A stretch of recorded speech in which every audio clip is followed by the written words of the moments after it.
Of the Alex Morgan Show. Now that I've got everything plugged up here and going, or at least I thought I did, I forgot about something. Just hold on. This little. We're going to be broadcasting on Podbean tonight, as far as I know, that is. But I'm so happy to be joining another wonderful platform in which I can broadcast my blog, whatever you want to call it. For those of you who may be new to watching my show, I pretty much it's pretty much just politics, news, current events, that sort of thing. But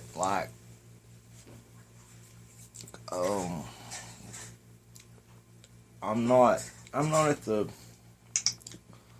point that I'd like to be. Like when it comes to a career and that sort of thing.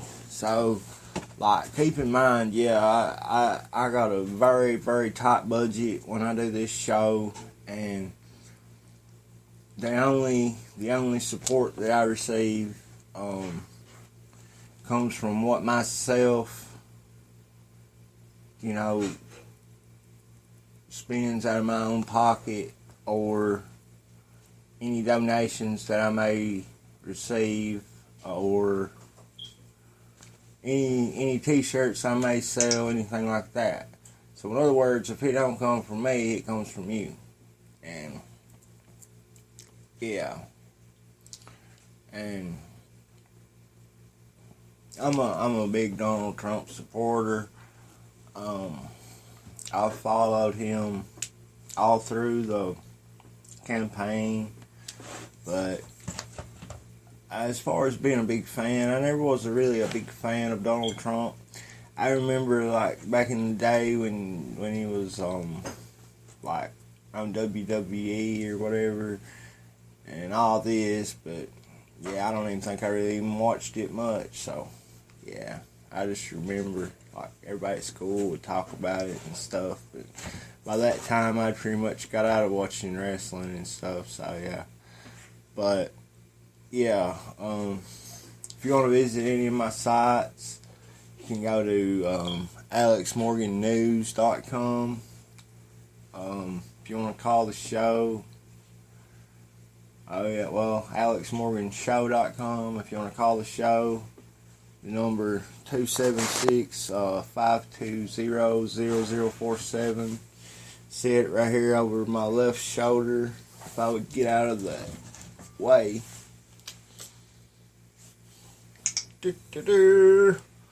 This is another one of my sites. It's just freedominternetmedia.com.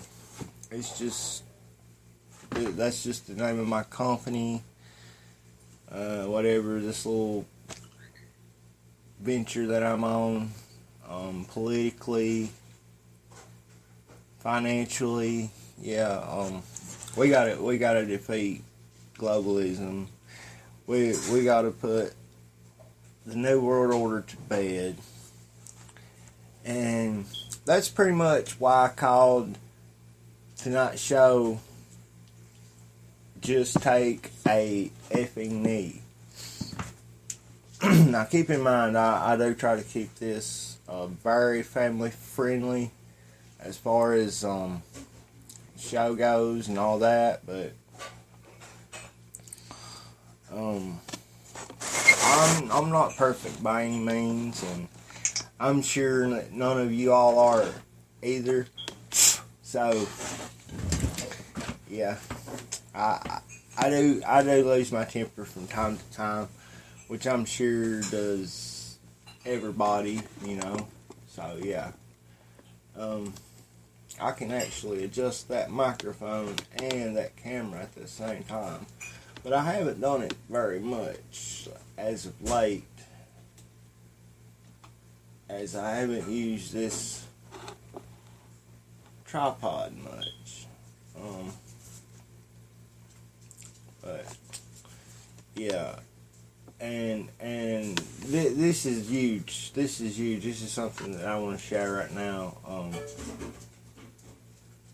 I about had to come home and change my drawers today, folks, because when I looked at my phone and I checked the notifications, the statistics for the broadcast, it had went from basically, pretty much just this to this, like through the roof. I mean, literally, if this graph of what was in this room, it would literally shoot through the roof. Okay, I have reached so many people, and I'm not for sure, but I think it's got a lot to do with Gab.ai. Just the virtual atmosphere of this social media site is unbelievable. The people there are so amazing. They're so supportive. They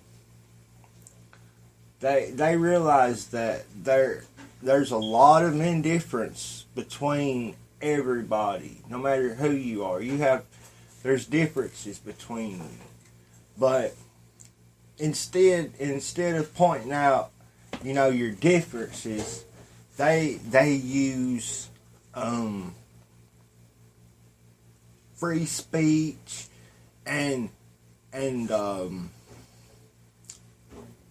just like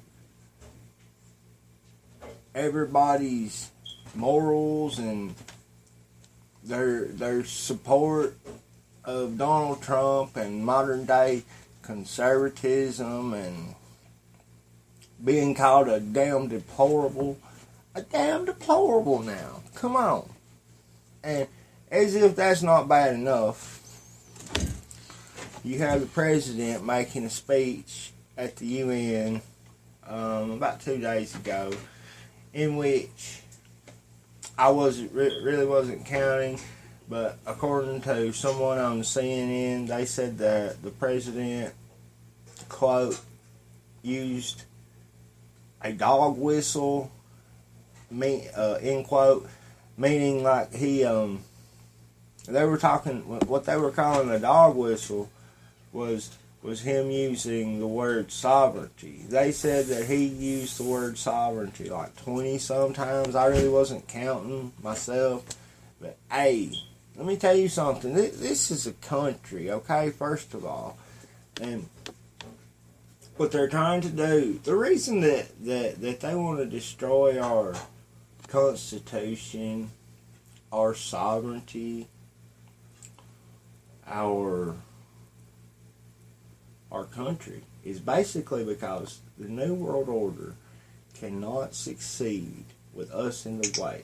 As many wins as they've had, through the years, including the EU, like the economy.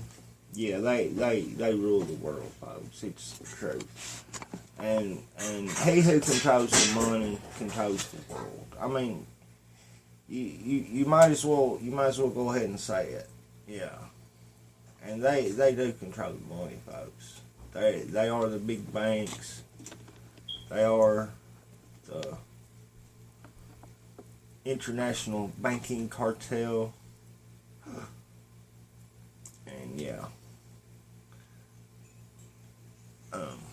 But I don't fool that camera as much as I can help it. But I do notice that I look around sometimes and I got like a half face going on and stuff. And yeah, it's bad, I know. But has any of y'all been watching Donald Trump's videos as of late, his speeches?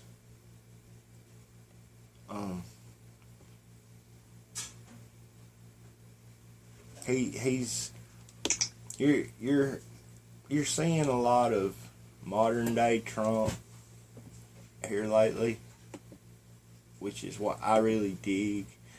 It's great. There's nothing like. He sounds like the candidate instead of the president and what the Democrats have tried to do to him, throughout the campaign and throughout ever since the inauguration and stuff. And yeah, it's just great. And he just, what you gotta love about Trump is he calls it like he sees it. And you hear him talking about the campaign here lately, and or not the campaign, but the NFL. I mean, yeah, the NFL, and he's talking about like everybody taking a knee. And today you had a baseball player. I forget his name. He's not anybody I'm familiar with, but he actually took a knee. I heard earlier. We don't care if they do take knees. They can take a knee if they want to. I'm not going to be supporting any colleges, and I'm not going to any games. I'm not any NFL games, any Major League Baseball games anyways. Yeah. And I had a link the other day up on alexmorgannews.com talking about like how the stadium for the NFL game on Thursday Night Football was like half empty. And yeah, like that's a big statement right there. It really is.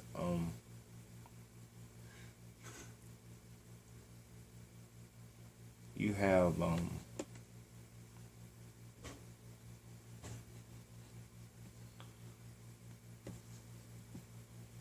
you go from a season of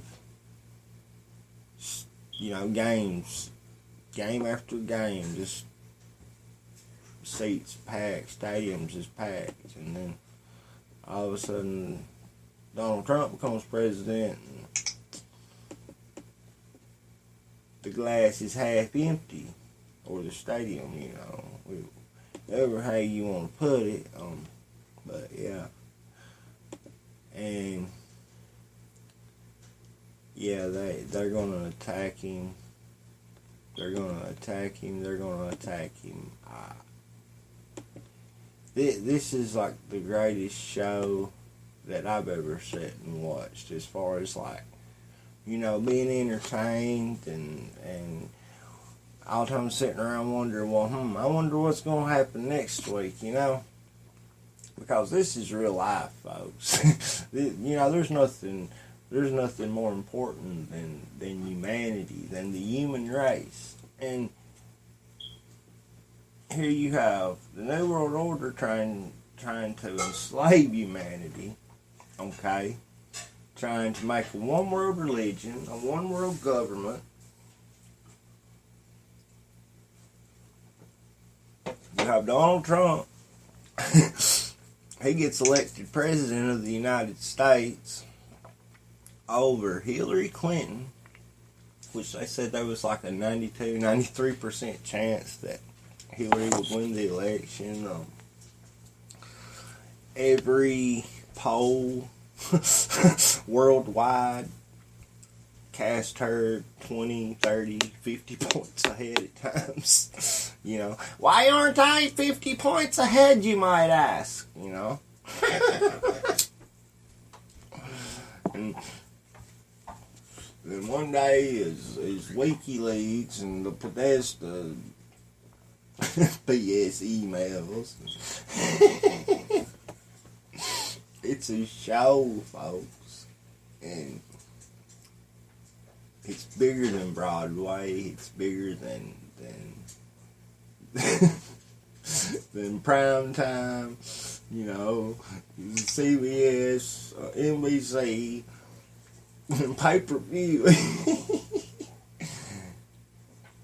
And there's not one news agency on the face of the earth that can keep Donald Trump's names out of their mouths, out of their articles. I mean, and whether they try to slander him and you know, get ratings all at the same time, or try to use his following and all that to sell papers, to sell subscriptions.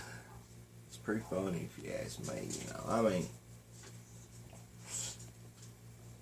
you can laugh if you don't do. I think it's funny. But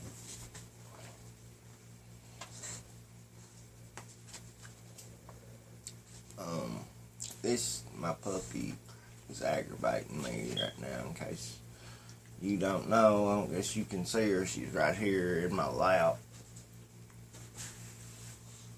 And she is one more side, let me tell you. Her name is Coco. She's a Boston Terrier,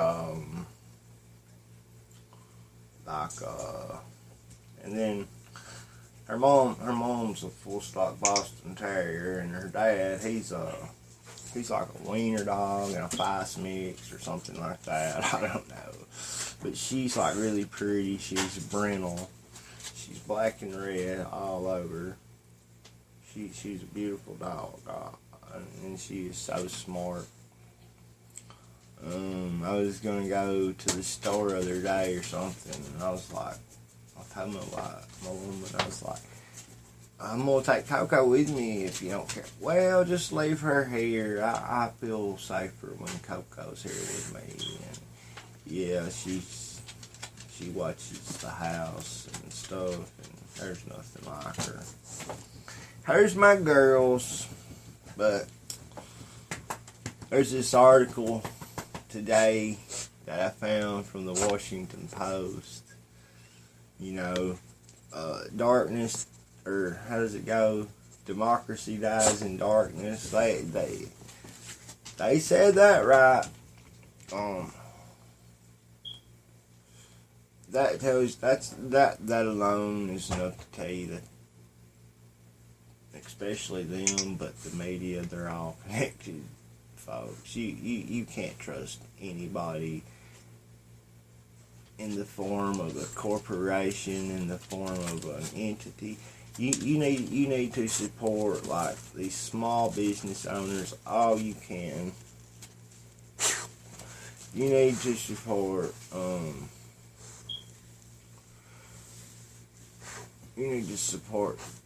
all the libertarian conservatism you can. And most importantly, you need to support citizen journalism. This modern day and time. Not that like,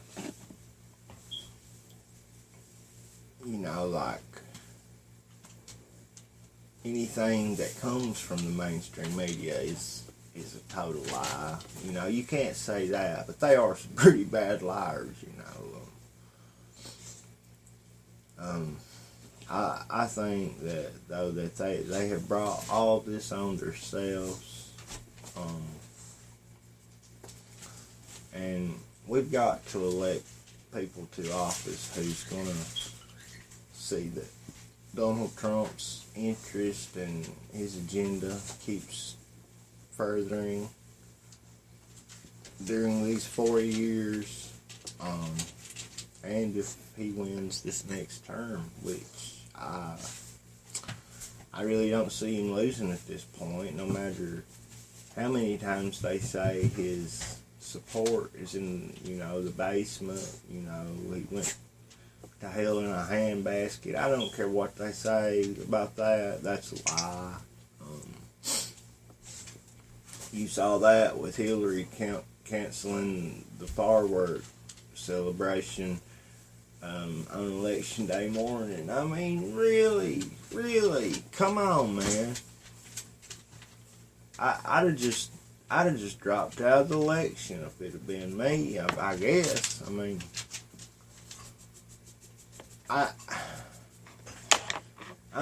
listen.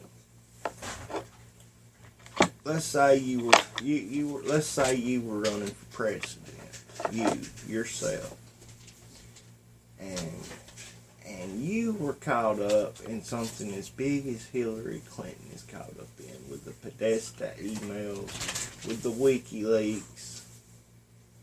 You would be in a federal maximum security prison. You would be under the federal pen, okay? And you would be given 2-3 meals a day, whatever they give you. You would use the bathroom in a corner in front of somebody named Bubba, okay? You would be hoping that you didn't drop the soap when you took a shower every day for the next probably 50 years, something around. If they didn't shoot you, okay, for treason. I mean, really. Like, listen, folks. If citizens, wherever that witch lives, referring to Hillary, if the citizens in her community, everyone, gathered up, and lynched the witch, I wouldn't care, and I wouldn't blame them. But that's a bad thing to say. I mean, I really shouldn't say that, because I believe in justice. But justice is really failing here, folks. It is. It's failing. It's looking so bad. The little lady that sits there and holds the scales has got the blindfold on. She's peeking like this right here, folks. I mean, really. I'm getting a little tore up here. I'm sorry, but how many murders has she gotten away with? How much has Hillary gotten away with? Okay, ask yourself that. I mean, she could literally rob a bank. But, you know what? You have to tell yourself when you think about stuff like this. I think it was Al Capone said, you can steal more with an ink pen than you can a gun. So, there you go. And he told the truth. Say that one of the greatest mobsters, criminals of our country, one of the worst of all time, Al Capone said that. But he told the truth. That's crazy. It really is. Think about that. And really,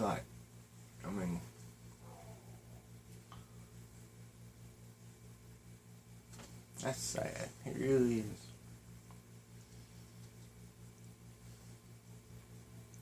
One of the worst. Think about that. One of the worst criminals of all time, Al Capone. He said, you can rob, you can steal more with an ink pen than you can a gun. And he told the truth.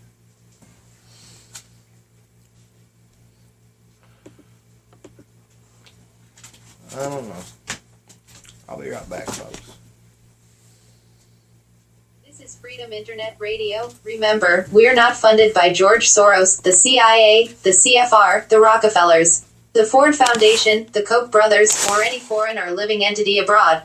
Funded by good red-blooded people like you. Please support us in any way that you can, financially, energetically. Informatively, skillfully, or however you may be able, you are the sleeping giant.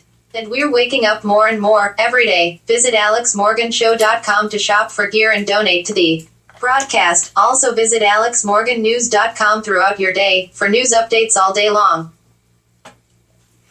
Thank you, Dot, for that great announcement. But let's get into a little bit of news. Not a lot, but just a little bit.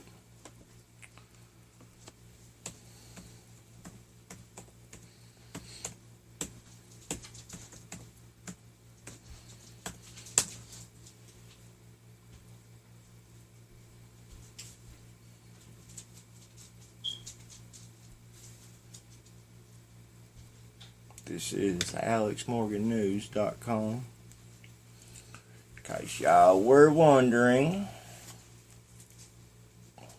you have North Korea going crazy as usual. North Korea hits no level of brinksmanship in reacting to Trump. Chelsea Handler. Can we trade Trump for Kim Jong-un? Well, Chelsea Handler, I ain't for sure who you are, but I'm sure what you are. You're a devil-worshipping Illuminati member, feces eating movie star, I would say. I just that little assumption right there. And again, I hate to assume, but cause it kind of makes an ass out of you and me. So I don't know. I'm not even going to read that article, Chelsea. Chelsea. Brush your teeth, you effing witch. Shoo, God. Mark Zuckerberg says Facebook will share Russian-linked political ads with Congress. Okay. That's what you need to do, Mark Zuckerberg. That's exactly what you need to do. And just this much. Mark Zuckerberg, this is for you. Your riches came just as soon as they will leave you.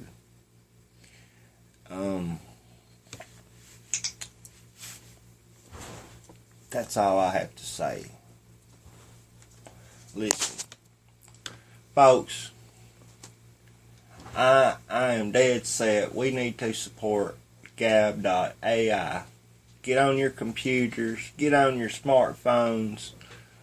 In fact, my girlfriend found an app for it today. I haven't downloaded it, but yeah, go to Gab.ai, sign up. If you can afford it, send them the $5 or $5.99, whatever it costs to be a pro member. They said they were at like 77.3% of their community powered and ad-free guarantee. Here's our progress this month. Yeah, you need to support them. Here, I'll give you this right here website. I haven't sent them anything yet. My broke bud haven't been able to afford it because, as you can see, my lights are still on. We're still doing the show from right here in good old Hyden, Kentucky. And for TV viewers, I just got my letter in the mail today from Yelp. That's right, Yelp. Go to Yelp. Hold on a minute here. I don't know. If you got the Yelp app, I got the Yelp sticker. I ain't got no, I ain't never put it up yet or nothing like that. But I'm on Yelp. Go to Yelp. Give me a good, look up Freedom Internet Radio Media. I ain't updated my profile in a while, which I mean, that's why I've got my letter right here beside my desk. I've been meaning to do that. I've been busy today, which I'm busy every day. That's why I don't do a show every day, but I am so proud of my audience for just tuning in, just for giving me the chance to be their guide in this bucket of feces of news and information, propaganda. It's awful, folks. It's awful. And you have our government to thank, our government officials, our lobbyists in Washington, D.C. They have sold this country out, folks. Now, a little blue birdie told this fella right here that Congress was probably about anywhere from 95% to 100% owned as far as like financial and lobbyist issues go. And that's sad. That's sad. There should be more laws against that. Which there's always, ways around that too. But when you sell out your country, when you, I don't care if you're from Haiti or Guam or wherever. I don't care. When you sell out your country, that's the worst thing you can do. That's like selling out your heritage, your culture, your family, your blood, your everything. Everything. Yet, you see all these big corporate entities, these foreign banks, these J.P. Morgans and Nextel and NBC and CBS and listen.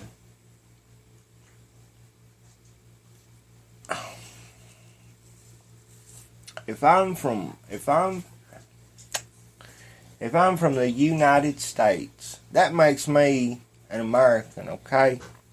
Now, I don't want to be considered a member of planet Earth or whatever they're going to call this 1984 bamboozlement. And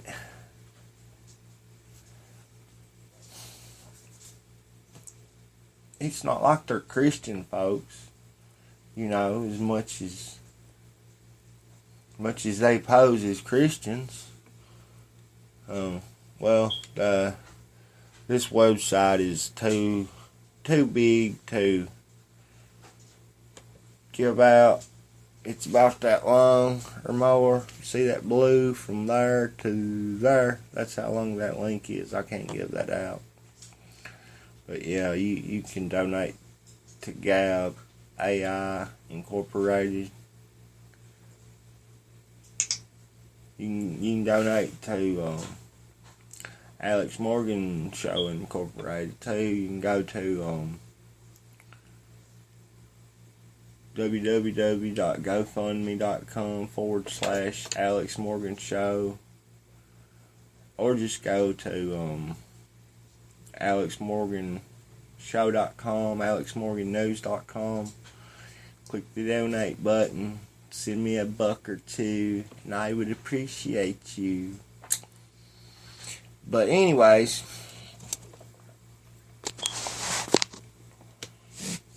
I have to use a little humor every once in a while, folks. I didn't mean to offend anybody out there or anything like that. You know, I was wanting to look something other up. Oh yeah, I remember now. Where did it go? I Love Alabama hit special at a rally for Senator Luther Strange. Trump vents frustrations in rambling speech. Folks, I've read about half of 2 different articles. One in particular, this Washington Post article. Another one by some dummy at AOL.com about Trump rambling for over 90 minutes and blah blah blah blah. Hey man, this is my show and I ramble sometimes for 3 hours at a time. You know what I'm saying? Like, if you don't want to listen to it, you can change the channel. You can do a lot of stuff. But yeah, and he is the president of our country, folks. As many times that I wanted to badmouth Obama, as many times, I've heard horrible things said about both President Clinton when I was a little boy and President Clinton was president. You could go to the flea market on a Sunday and you could buy like this printed $3 bill now with Bill Clinton on it. I never will forget that. And the old saying goes, gay is a $3 bill, right? Well, that's why they put Bill Clinton on a $3 bill. And I don't know if y'all remember that or not, but I just thought I'd throw that out there and, tell y'all about it. It's pretty interesting, It's kind of bigoted and might be racist to some people, but I don't know, I thought it was pretty funny myself, but yeah.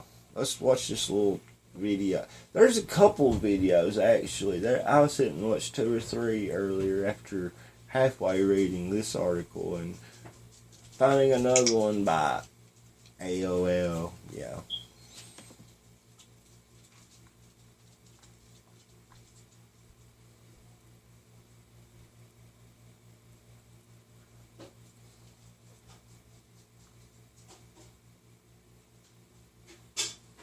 But you never know when my computer's gonna play or nothing like that, so I just sit here and ramble like the president, son. Wait for this video to load. The last thing I want to do is be involved in a primary, okay? Okay. I could be sitting home right now getting to watch some of the games tomorrow, getting ready, right?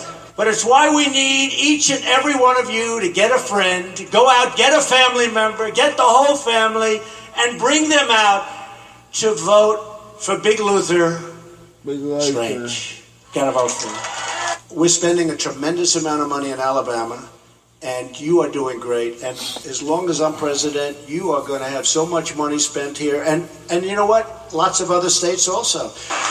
I don't want to speak negatively. I said, though, that if I lose this election, maybe I'll end up moving to Alabama or Kentucky or like some states.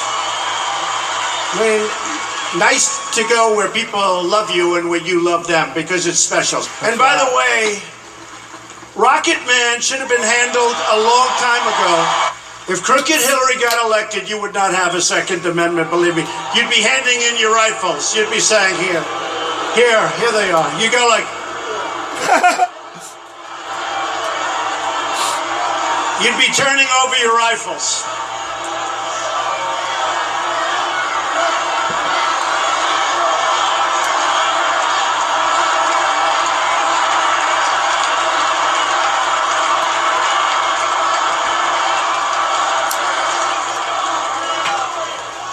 You got to speak to Jeff Sessions about that. Lock her up.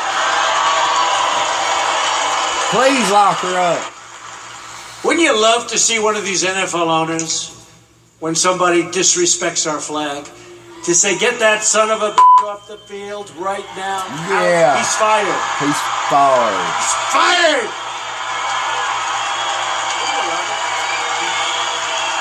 The media, the fake news, I call it. Look at the crowd. I'd love to have them show the crowd, but they don't show the crowd. They show me. The whole night, I go home, I say, Melania, by the way, she's become very popular, hasn't she? So you would have people working in the VA who were sadists, who would abuse our great, great people, our great veterans. By the way, 25 years before, they would have had their ass kicked by the same person that they're abusing. And by the way, folks, just in case you're curious, no, Russia did not help me. Okay? Russia. And so on Tuesday, vote for your country, vote for your family, vote for your victory. Vote for Luther Strange. He's a phenomenal person. I'll let this other video here load it. If it plays, that is. I'm pretty sure it will. I'd say they've got those videos looped.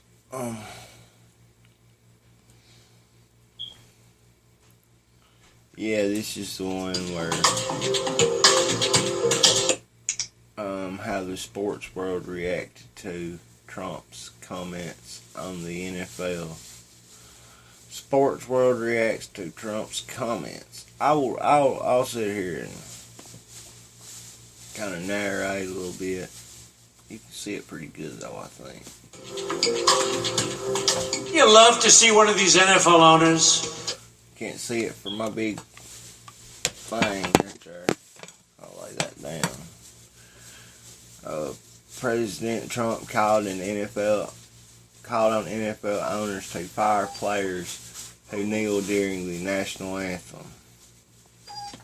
When somebody disrespects our flag, to say, get that son of a off the field right now. During a rambling speech in Alabama, September 22. Out, he's fired. Athletes have been kneeling for the national anthem,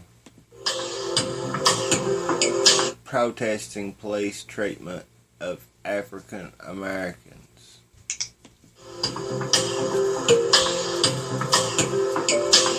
Former San Francisco 49er quarterback Colin Kaepernick kneeled during the 2016 season.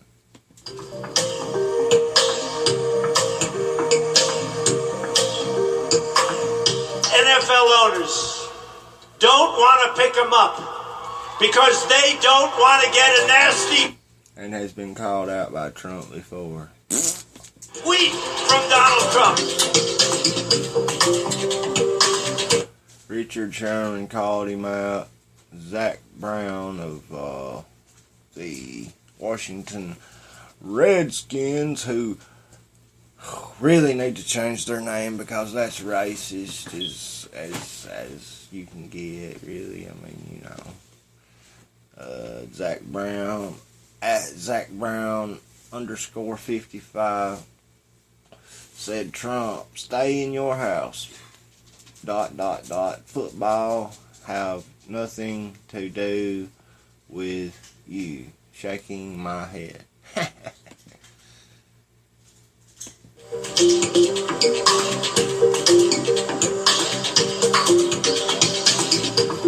Even statement from Roger Goodell, who is the NFL commissioner.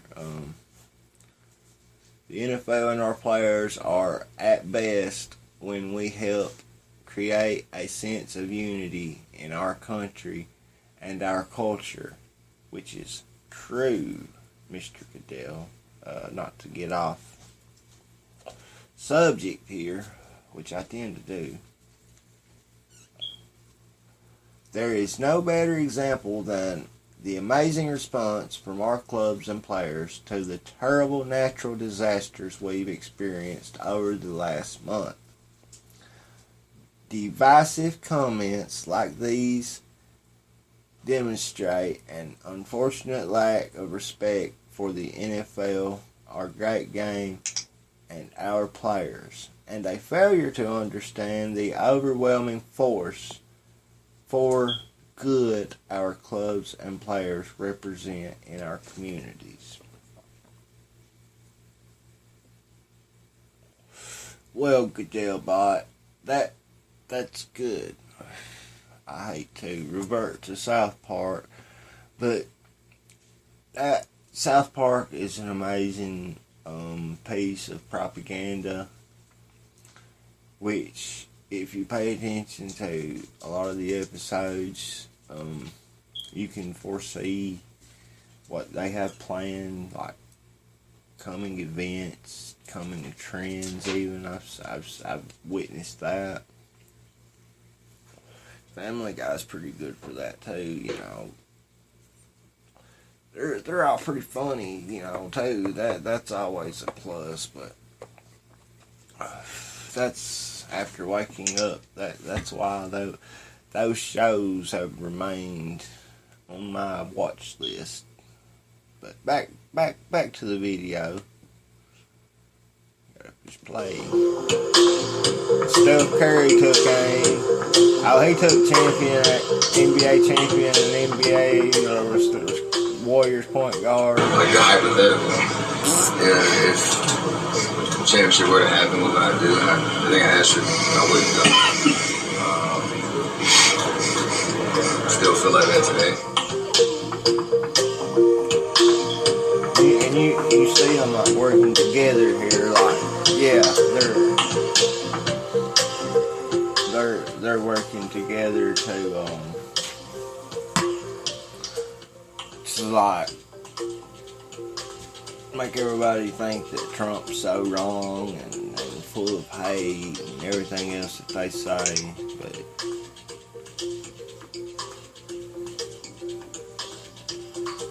and right here you see it. Democracy dies in darkness. That is the perfect algae, whatever you want to say, for a business slogan or whatever, for a entity of the Illuminati, the NWO. They are. And not to mention a CIA entity, among other things, which was invented or created rather by the CFR without congressional approval. And yeah, there's an article up on alexmorgannews.com from Zero Hedge, which tells all about how, like,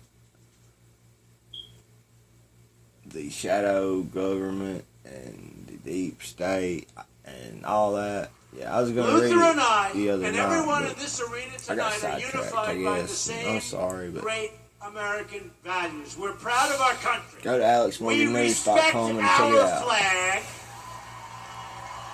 Wouldn't you love to see one of these NFL owners, when somebody disrespects our flag, to say, get that son of a off the field right now? He's fired. He's fired. Yeah. Fired!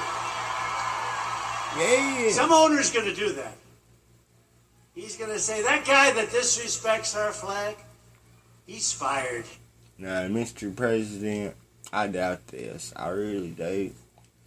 Man, listen, I love to watch the game of football. Or basketball or anything like that. I love to watch it. I love to play it even.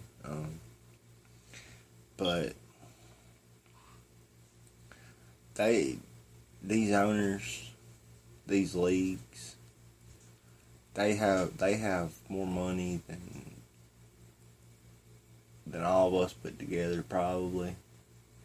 And you're just not going to say that, Mr. President. Their interests are for global expansion or yeah, they want globalism. They do. They must.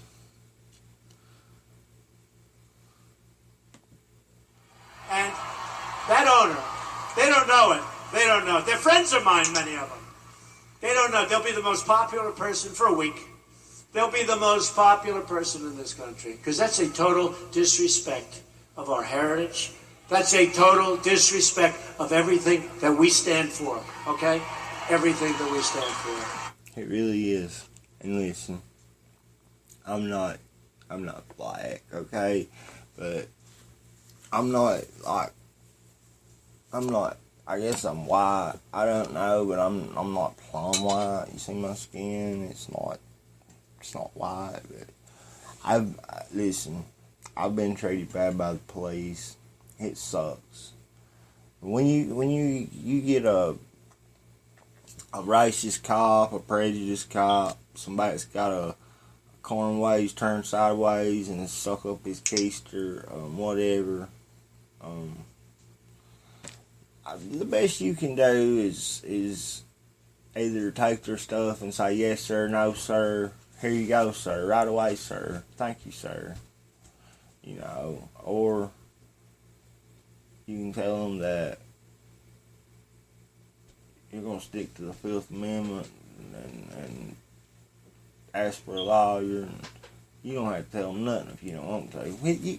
You can do what you want to, but taking a knee during the national anthem is not the best way to go about that, okay?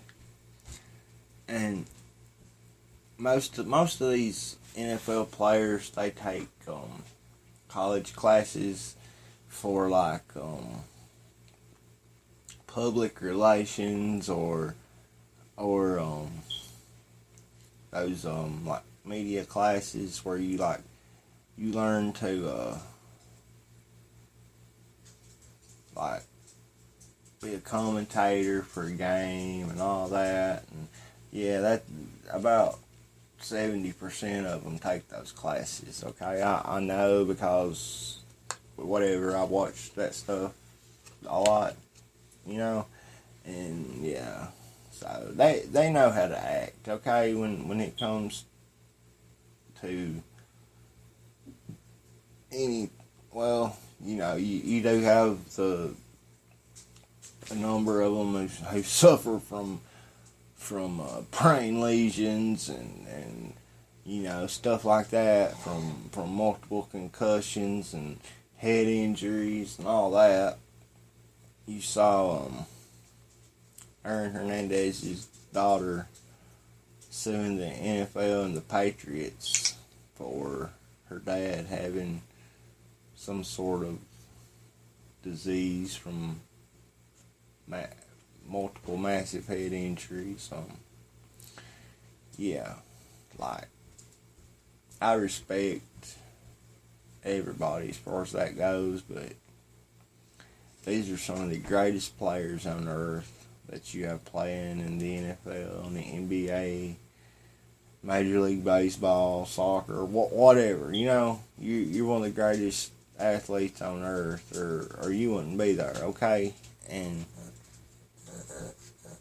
you take public relations classes and stuff like that, and prepare yourself before you get to that level. Though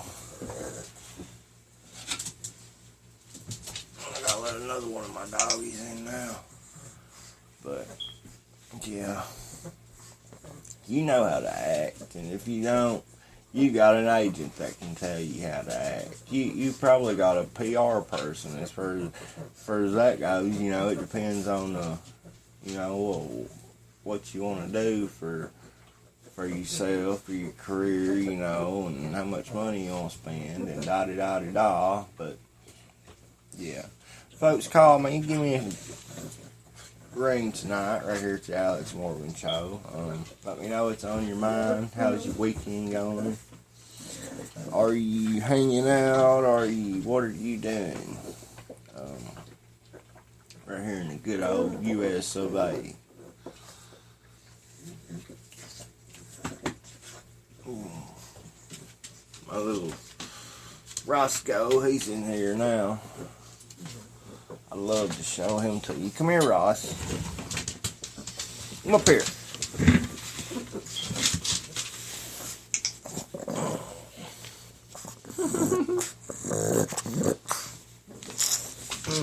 That's Roscoe. I've had him for a while. He's getting pretty old. My puppy, she aggravates him a lot, so he likes to stay where I'm at a lot. He usually sits right at my feet, especially when she's around. But yeah, call the show tonight. The number 276-524-0047. Again, 276-524-0047.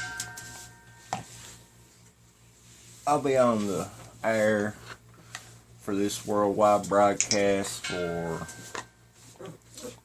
about the next hour and maybe more, maybe 2 hours. I don't know how long I got tonight. I'm not even sure what time it is. It's 12:30 in the good old bluegrass state.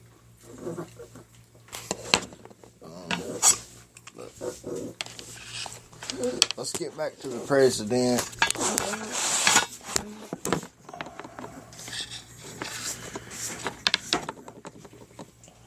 Or not the president. Let's get on.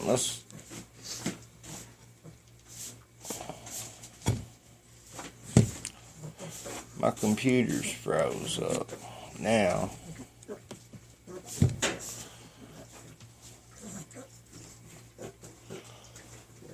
I'll just have to give it time here.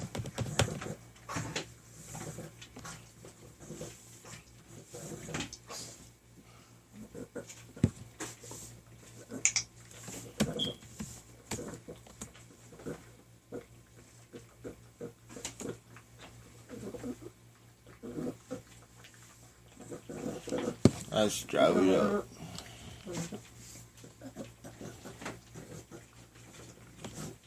Okay, here we go.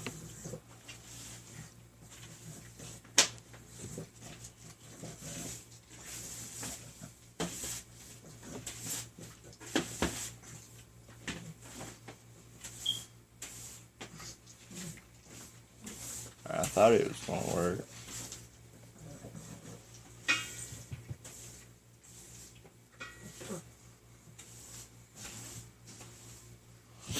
I really, really hate it when that happens.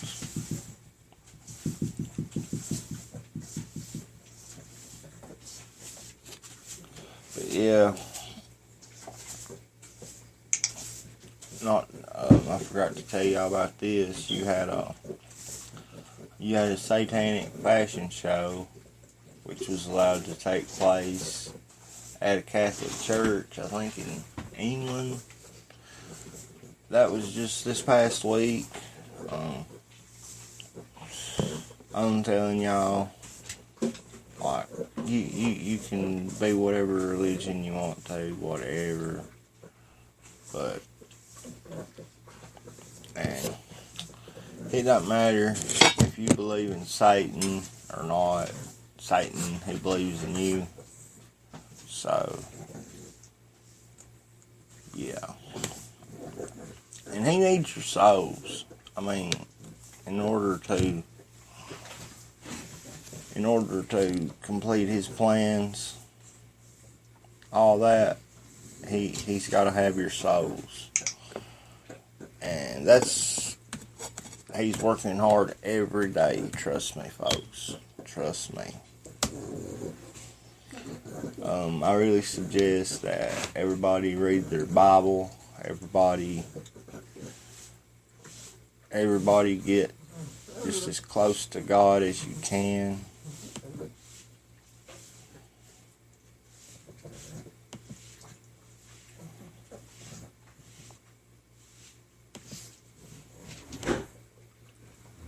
I can't sit here and express how important that really is.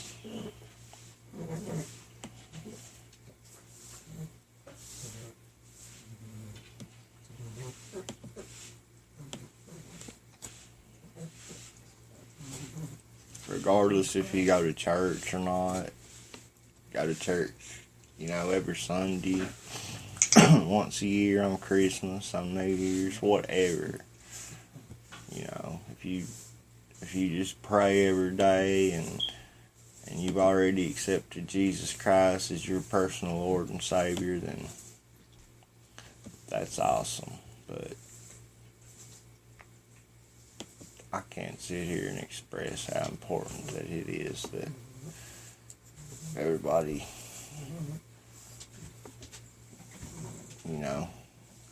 get down on one knee and pray to God and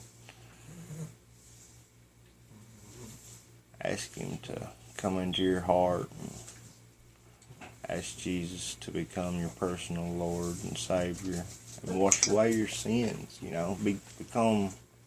become reborn. Be guaranteed a place in heaven.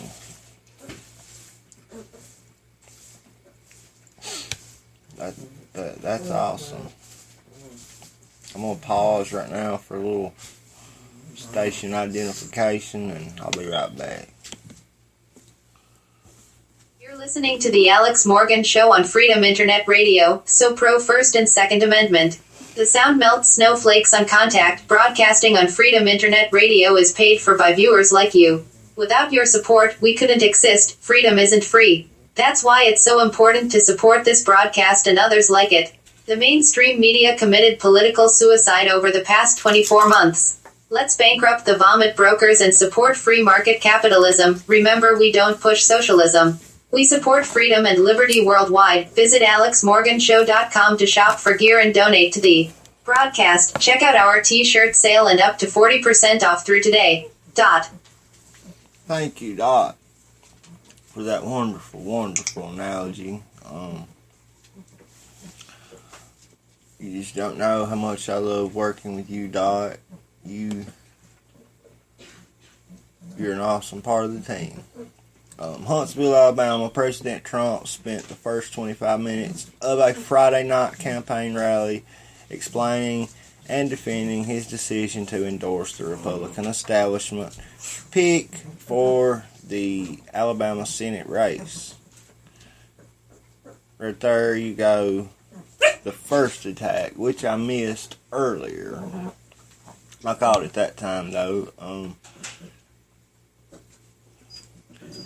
Calling him the Republican establishment's pick for the Alabama Senate's race. Just the way that they did that, they could have said Republican Party, but they used the word establishments, so that tells you right there that you can watch out, Mr. Trump, because here's another attacking article. Then he basically took it all back. Quote, I might have made a mistake. I'll be honest. I might have made a mistake, Trump told. End quote. Trump told a crowd of several thousand gathered at the Von Braun Center that cheered much louder for him than they did for the candidate he was there to support, Senator Luther Strange, who was appointed earlier this year to fill the seat vacated by Attorney General Jeff Sessions.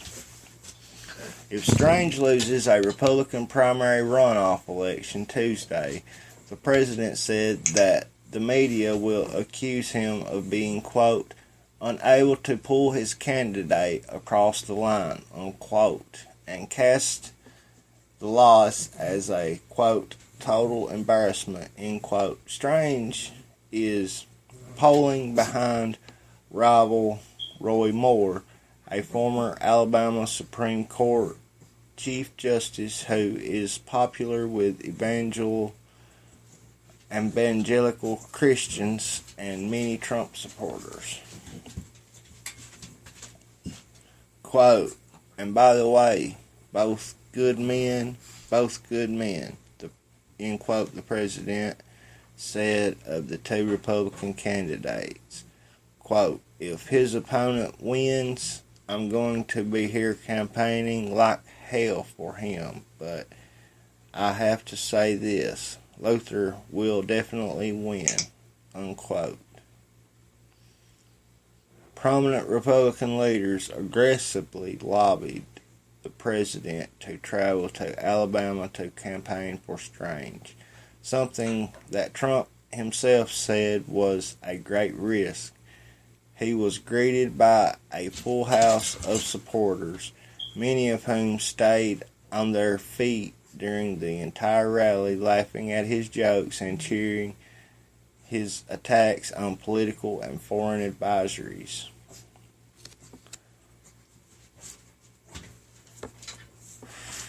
The president's rambling lasted nearly 90 minutes. He repeatedly cursed, mocked the leader of North Korea, jokingly threatened to fire a cabinet member who endorsed more, called on professional football team owners to fire players who kneel during the national anthem, promised to build, quote, see-through wall, end quote, on the southern border, called allegations of Russian interference in the election a, quote, hoax, unquote, accused unions of protecting, quote, sadists, end quote, who abuse elderly victims, and repeatedly revealed the 2016 election.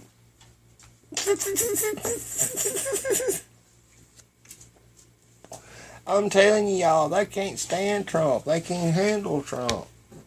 Trump is their Grim Reaper. That's why I call this show Just Take a Effing Knee. Okay, that's where I got that little title from, and this just makes the second show that I've actually titled. I don't actually title them on iHeart and Spreaker, just because I don't know, but yeah, that's what I call this live stream. They might as well just take a effing knee.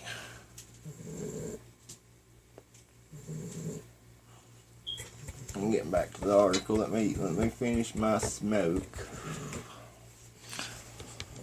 Strange's campaign organized the rally and corralled reporters in a pen far from the thousands of rally-goers, many of whom said in interviews outside the area that they were there to see the president and planned to vote for more on Tuesday. Not Strange.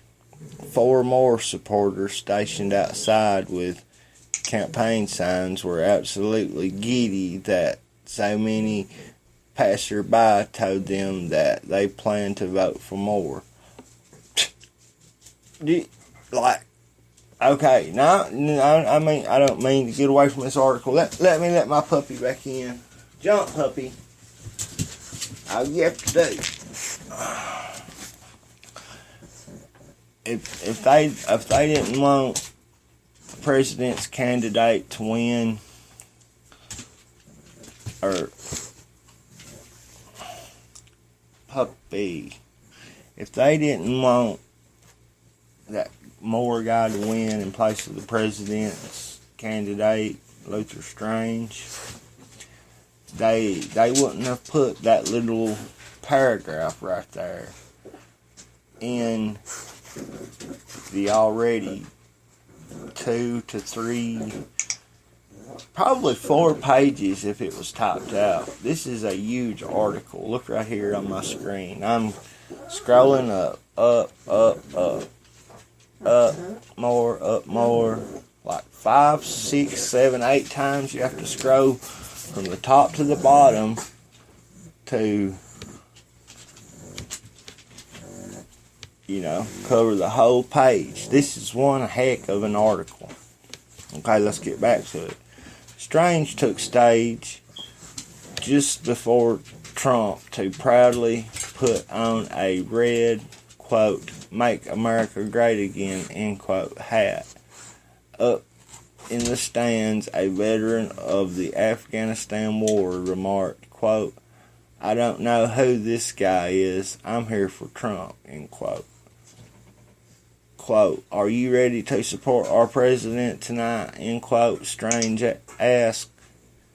From the stands, a young Trump supporter shouted back, quote, "You suck," end quote.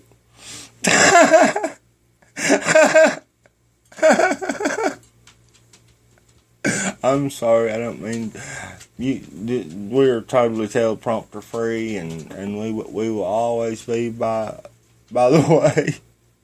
But Strange rattled off many. I'm actually going to check later to see if that happened. I think I did hear somebody shout something, but I don't think they said "you suck."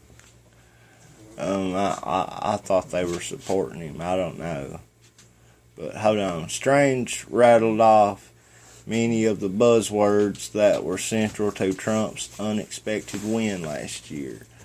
Quote, "Fight the establishment, make America great again, build the wall, create jobs, historic election," end quote. Strange told the crowd that the president needs to keep him in the Senate to, quote, "stand up to," end quote, Senator John McCain, Republican of Arizona, and Senate Majority Leader Mitch McConnell of Kentucky, whose political action committee has spent millions of dollars on TV ads supporting Strange and attacking Moore.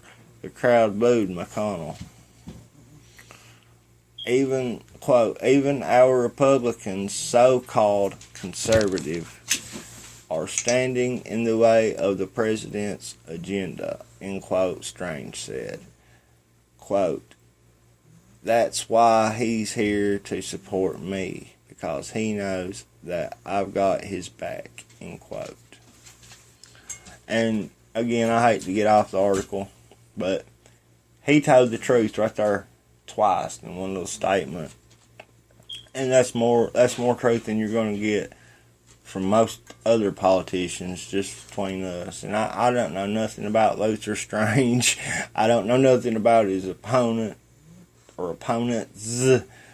I don't know. Yeah, really, I don't. But yeah, they're not in support of the president, which I have tried to document, to show throughout the history, the broadcast of this show. They're not.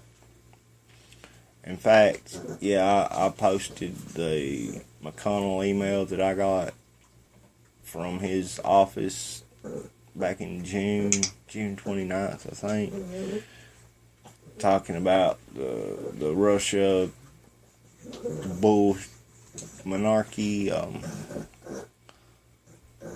Yeah, I read it on this broadcast before. I'm not going to read it tonight, but yeah. Just follow me on gab.ai at Real Alex Morgan, at Alex Morgan Show. Follow me on Facebook, Twitter. You can find me at both of those links on Twitter, actually, by the way.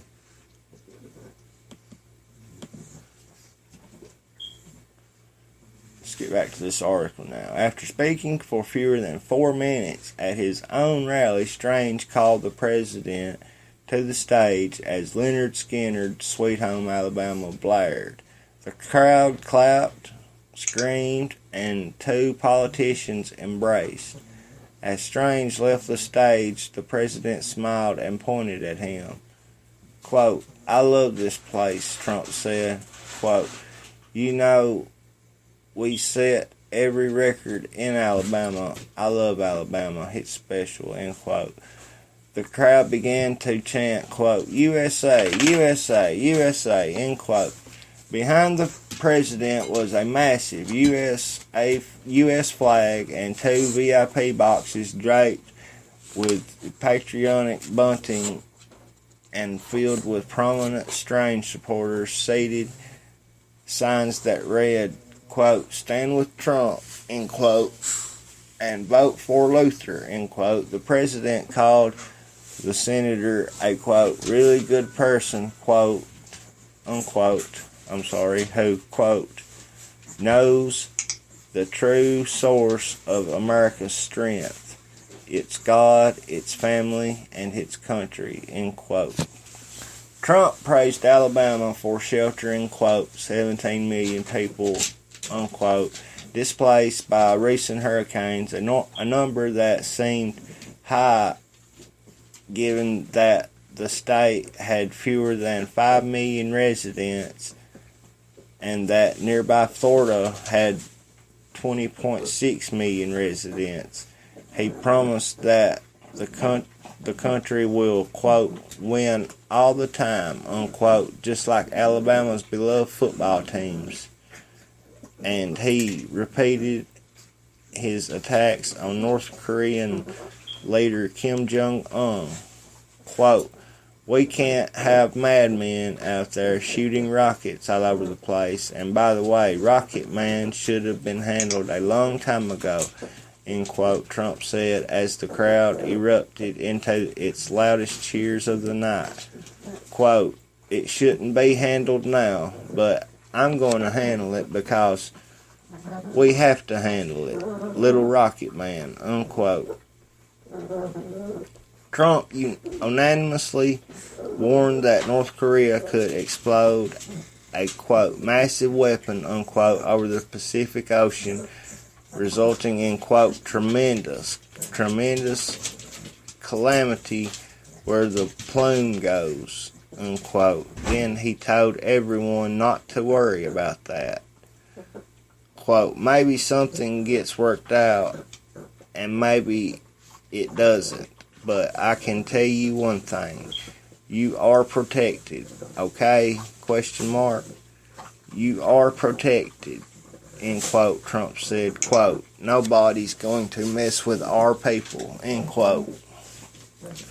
Trump shifted back to the Senate race, saying that he had approved of some of his friends endorsing Strange's rival and joking that he might fire members of his administration who did so.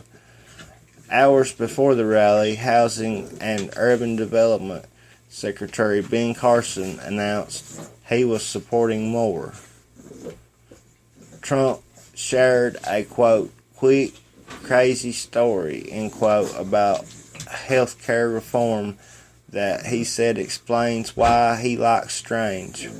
But first, he name-dropped McCain, prompting loud boos from the crowd, and said that he might have moved to Alabama or Kentucky if he lost the 26th election because, quote, "it's nice to go where people love you and you love them," end quote. He added that he has accomplished a lot as president but doesn't get credit for it. Quote, "We have a Supreme Court Justice, Judge Neil M. Gorsuch, who will save. How about a thing called your Second Amendment," end quote, the president said. Quote, "Right? Question mark. Okay, remember that, question mark. If crooked Hillary got elected, you would have a second. You would not have a Second Amendment. Believe me, you'd be handing in your rifles. You'd be saying, quote, here you are. Here they are," end quote. The president then stepped away from the lectern to act out how his supporters would have handed over their rifles to Democrat Hillary Clinton, who never called for rounding up all the rifles in the country. They didn't, did they? No, They wouldn't do something like that. Now, the Democrats don't want your guns. No. It's okay, folks. Go back to bed. Everything's fine. We'll wake you up if we need you. Take you another nap. You're good. Good night. Trump smirked and shrugged as the crowd started to chant, quote, "Lock her up, lock her up, lock her up," unquote. A small group of young men sitting close to the stage, dressed in blazers and red campaign hats, kept the beat by pumping their fist in the air. Quote, "You gotta speak to Jeff Sessions about that," unquote, Trump said. He eventually returned to his quick, crazy story. Basically, the president said several Republican lawmakers would consider voting for the legislation only if the president had dinner with their various relatives. Quote, "Pictures all night, everything," in quote, Trump said, quote, "brutal, brutal. You know what that is, folks, right? Question mark. It's called brutality," end quote. But Trump says that when he called Strange, the senator promised his boat and didn't attach any strings, stunning the president. Quote, "I say, do I have to come and meet you someplace? Question mark.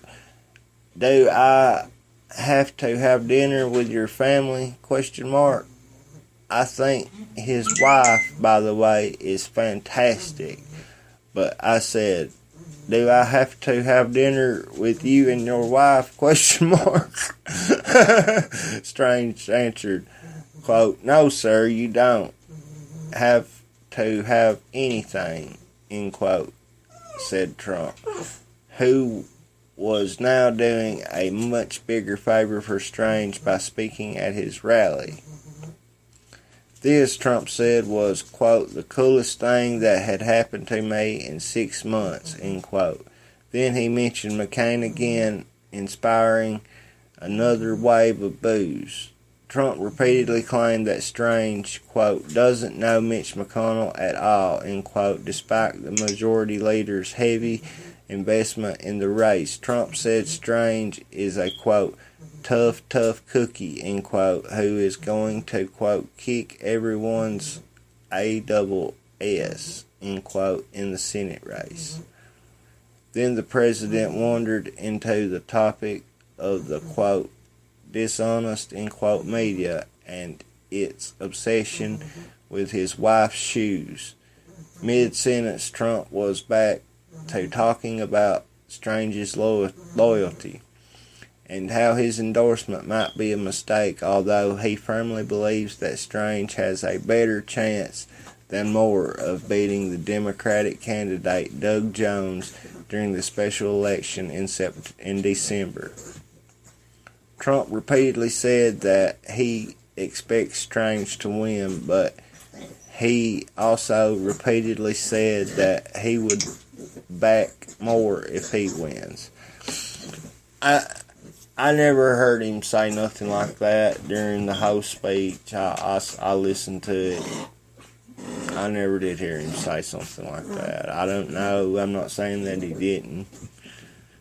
But, yeah, you can definitely see here how they've tried to turn this into a catastrophe, pretty much, for both President Trump and the candidate for Senate, Strange. Okay, back to Strange. Trump said that if the senator can just get out the vote, he will win, and the people will have, quote, "a great senator," end quote, and a very tall one, as Strange is 6'9". The president seemed to claim that he was the one who nicknamed the senator, quote, "Big Luther," end quote. Nah, he did not say that he was the one who nicknamed him that. He said he always called him that.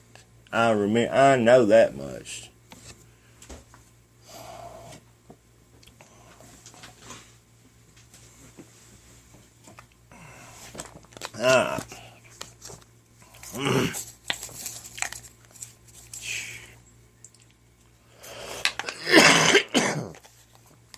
What about that?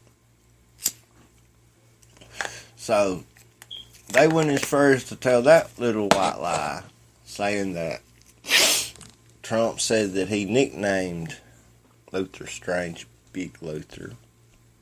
So, why wouldn't they lie about the rest of this stuff, you might ask, you know? I don't know what you might ask, but that's what I might ask, you know.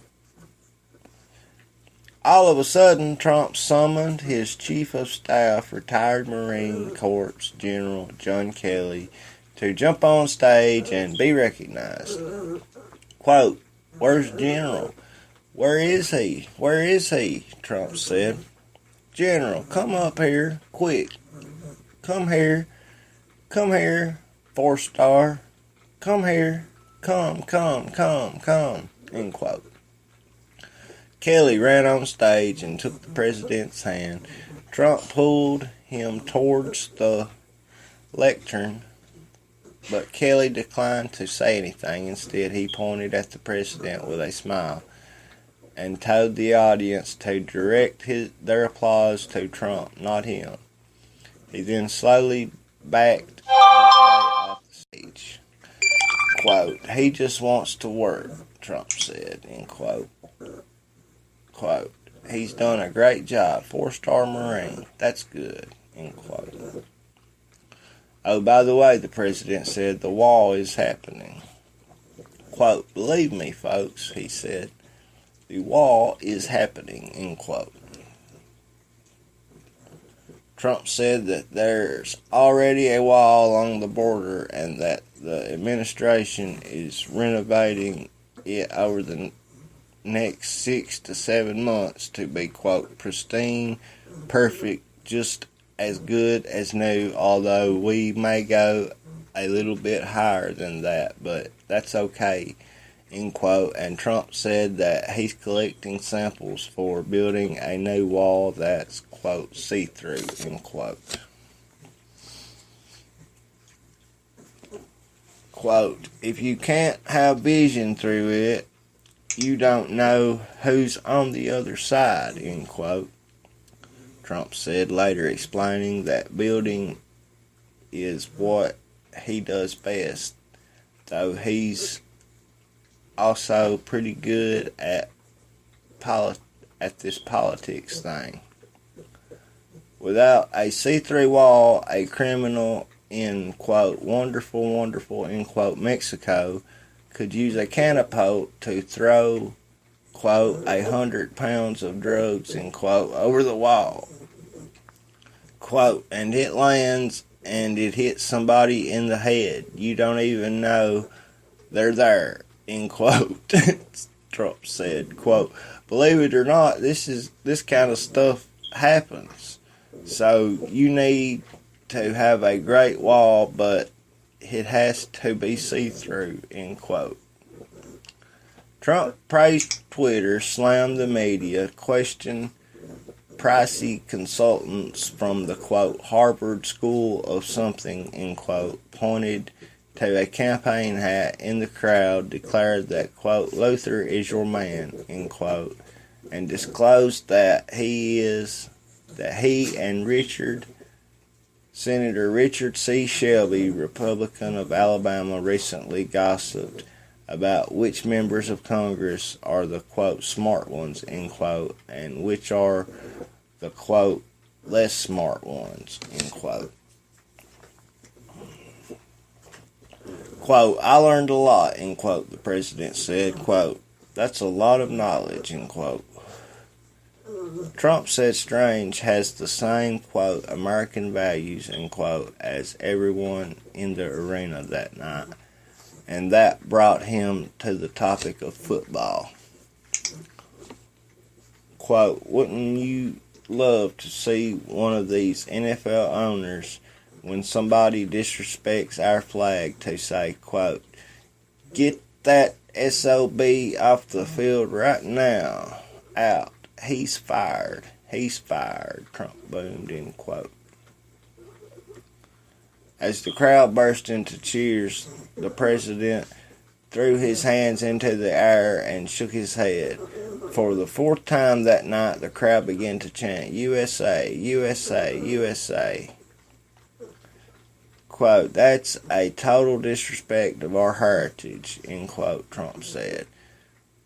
Quote, that's a total disrespect of everything that we stand for. Okay, question mark, everything that we stand for. And I know we have freedoms, and we have freedom of choice and many, many different freedoms. But you know what? It's still total disrespect, end quote. Trump added that the NFL, quote, ratings are down massively, unquote, which he attributed to his own popularity. Referees, quote, ruining the game, end quote, to impress their wives watching at home, and players taking a knee during the national anthem to protest police brutality and racial inequity. The crowd booed in the agreement.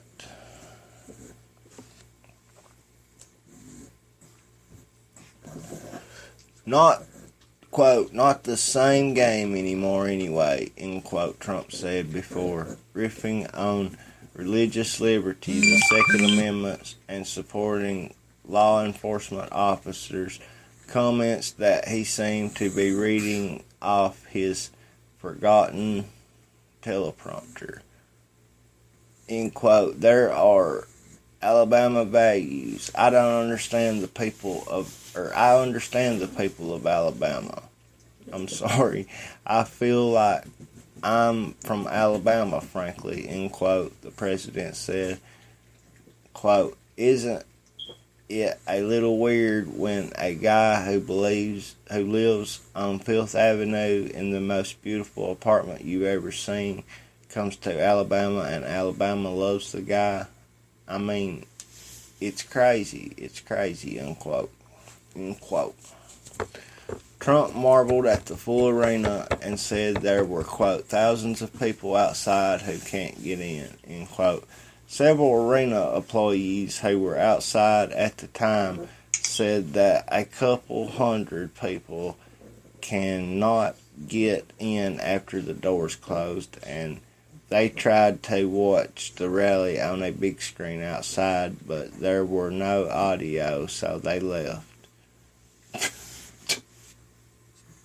Like, why would they? Why? They're sitting there trying. There they are again, trying to act like the president ain't got a following like he had during the election, which is a total crock of BS, and you all know it. Quote, thousands, end quote, Trump said. Quote, we've got thousands of people outside, end quote. Oh, and strange is distinguished Eagle Scout, Trump told the crowd. Pretty soon Trump hit his stride and his frustrations poured out in a river of disconnected thoughts. He demanded to know why Republicans voted 61 times to repeal the Affordable Care Act when President Obama was in office.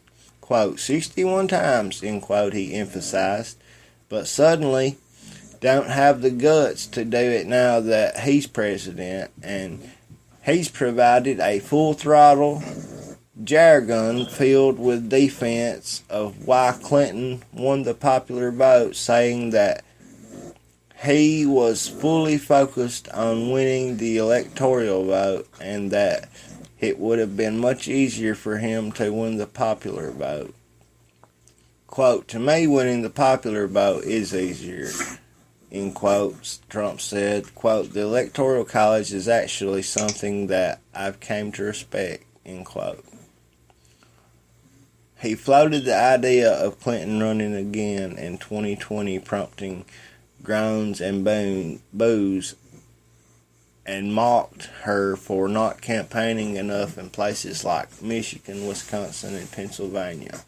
A few people yelled out, quote, lock her up, end quote. Quote, "We won by a lot," end quote, the president added, calling the win, quote, "awe-inspiring," end quote. Going on to say, quote, "Oh, by the way, folks, just in case you're curious, no, Russia did not help me, okay? Question mark," end quote. Going on to say, quote, "I call it the Russian hoax, one of the great hoaxes," end quote. As the crowd laughed, the president asked, quote, "Any Russians in the audience? Are there any Russians in the audience, please?" end quote.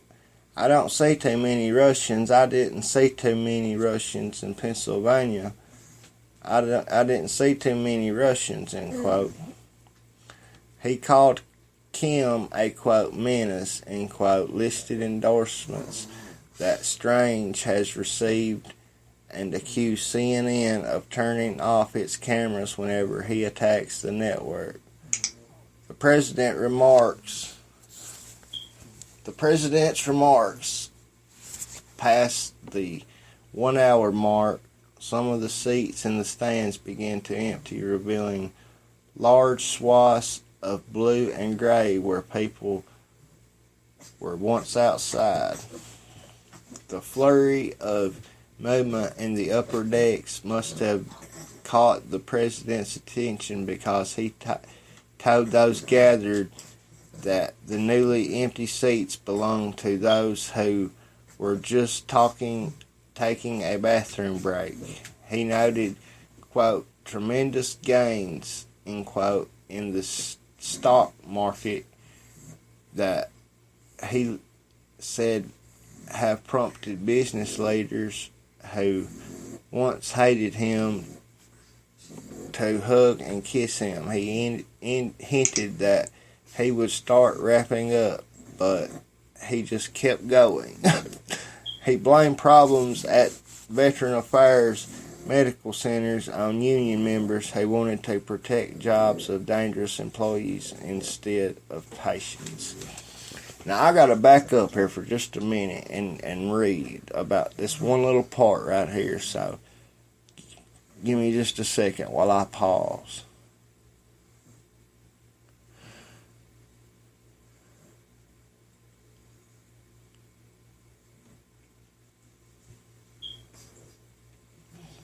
Now, right here where he's talking about, where he was talking about the people was going to the bathroom,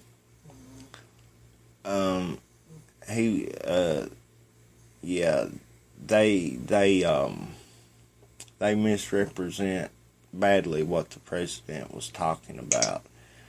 He was talking about the mainstream media at his rallies. Like when people would get up and go to the bathroom, they would film those empty seats, like there wasn't nobody there, in place of filming the audience. And that's what he was talking about. And they totally try to represent what he says over and over. Believe it or not, this article goes on.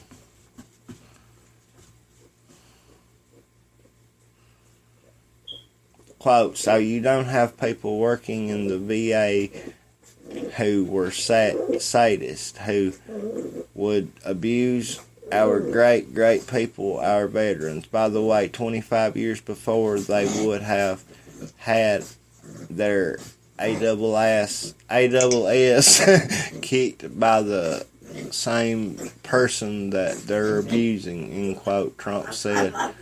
Quote, "They would have been in trouble. They would have been in trouble," end quote. He mentioned the war on coal, pipelines, fighter jets, missile defense systems, law enforcement officers, immigrant access to welfare, quote, "radical Islamic terrorism," end quote, and tax reform, as if running through all the talking points, waiting on the teleprompters, along with anything else he wanted to say out loud. He compared his approach to healthcare reform to a boxer who keeps getting knocked out but keeps getting up to fight another round, and he threatened to revoke his endorsement of Strange if the senator did not vote for tax reform, even though he had repeatedly told those gathered that Strange would act independently in Washington. Quote, "We are Americans, and the future belongs to us." Trump went on to say, "The future belongs to all of us, all of you. But we have got to go out and take it. We have got to go out and earn it. We have got to go out and vote. If we don't vote, it's not going to happen," end quote. As the president finished speaking, Strange again joined him on stage for another embrace. But that's the end of the article.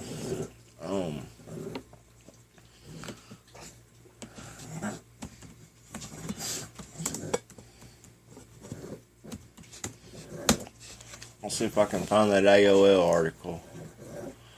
Yeah, right here it is. There's one by CNN Money that was published 5 hours ago. Trump's strange history with pro football, September 23rd, 2017. We'll have to check that one out next. But there's just too much news to cover, folks, in 3 hours. There really is.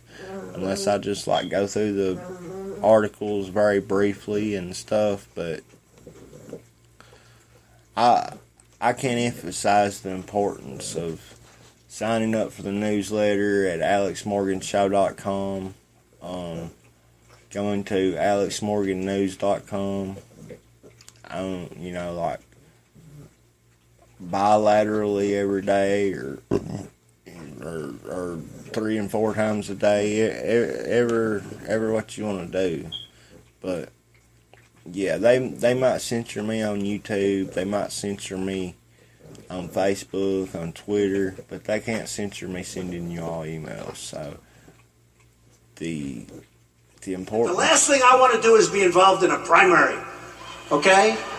I could be sitting home right now getting to watch some of the games tomorrow, getting ready, right? But it's why we need each and every one of you to get a friend, to go out, get a family member, get the whole family, and bring them out to vote for Big Luther Strange. Got to vote for him. We're spending a tremendous amount of money in Alabama, and you are doing great. And as long as I'm president, you are going to have so much money spent here. And you know what? Lots of other states also. I don't want to speak negatively. I said, though, that if I lose this election, maybe I'll end up moving to Alabama or Kentucky or some states.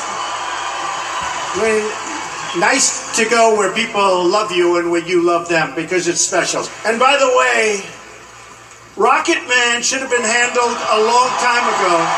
If Crooked Hillary got elected, you would not have a Second Amendment, believe me.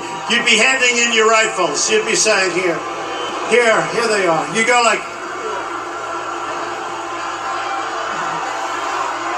you'd be turning over your rifles.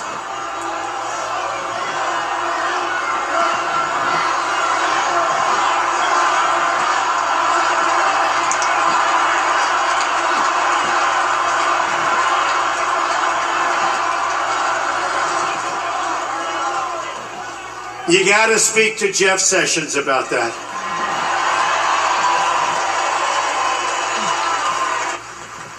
Wouldn't you love to see one of these NFL owners, when somebody disrespects our flag, to say, get that son of a off the field right now, out, he's fired. He's fired!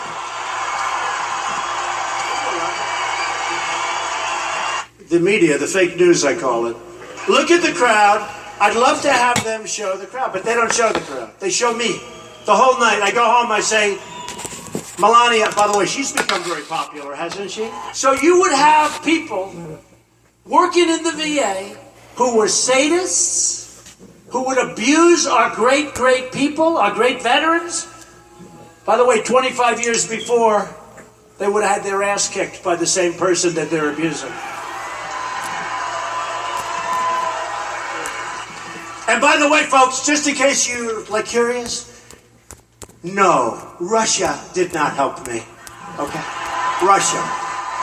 And so on Tuesday, vote for your country, vote for your family, vote for your victory.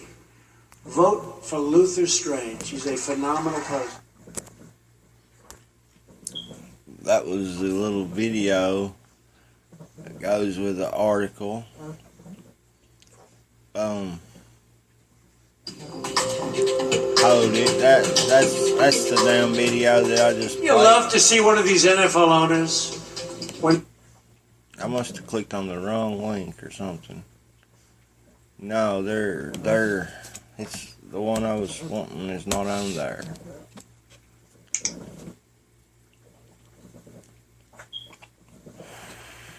It's this one. It was that one. Yeah, I'm sorry. I just saw that it was highlighted there where I'd clicked on it before. And I assumed it was the AOL article. I'm sorry, I stay busy all the time and always multitasking, so I do apologize.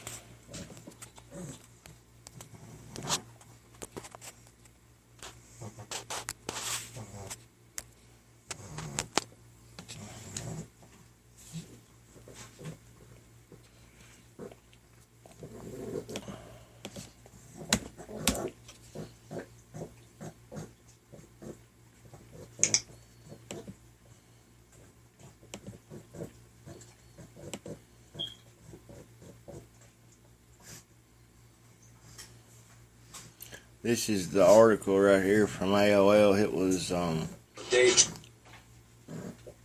headline: Trump calls out Kim Jong-un, Kaepernick, McCain at Alabama rally. 6 of the trumpet.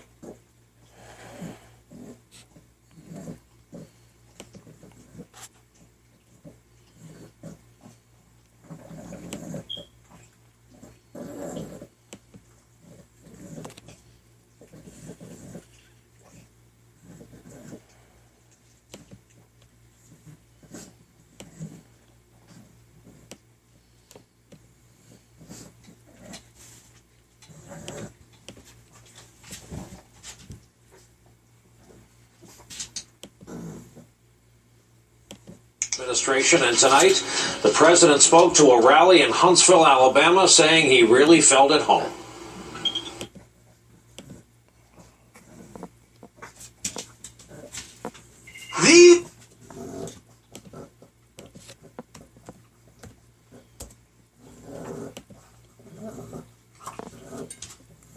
these are Alabama values.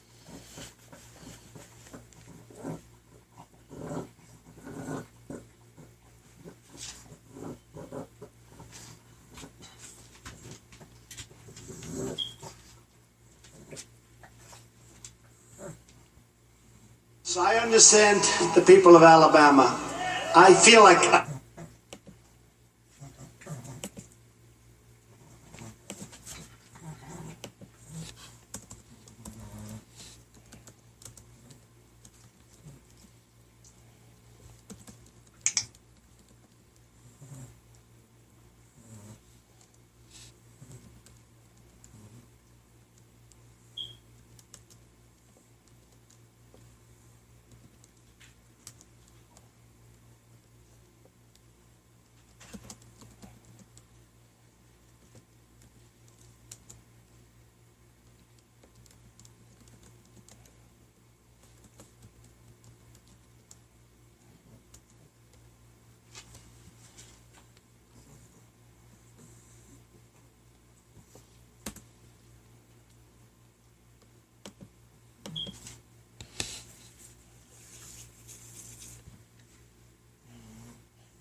From Alabama, frankly.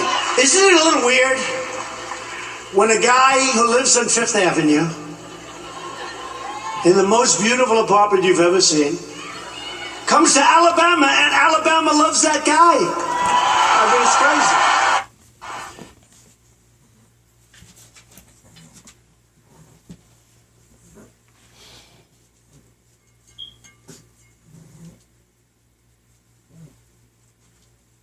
As you can gather, let this video load here for just a second. from that bit right there, it was right.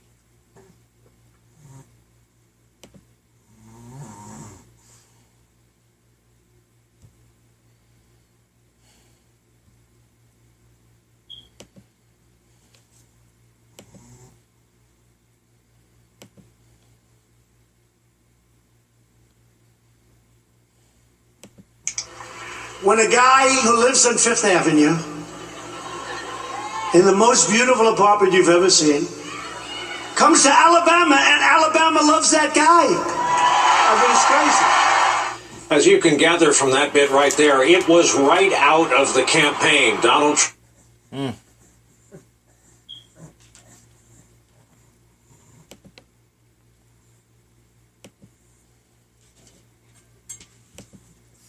My computer is. As you can gather from that bit right there, it was right out of the campaign. Donald Trump.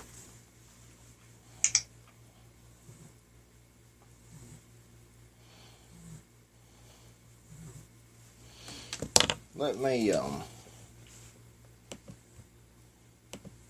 do a little something right here to make this video probably play better. I don't know why.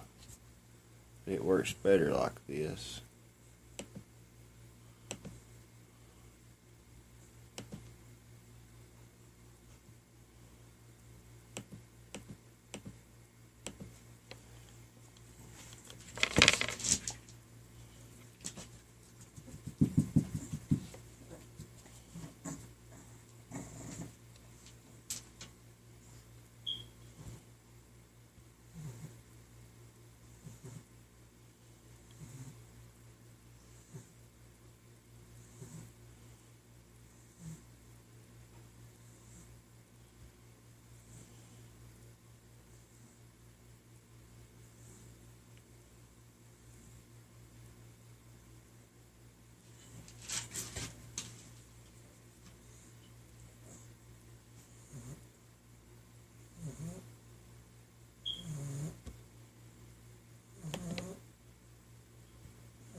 Like my computer never acts as slow as when I do a show. I don't know what's up.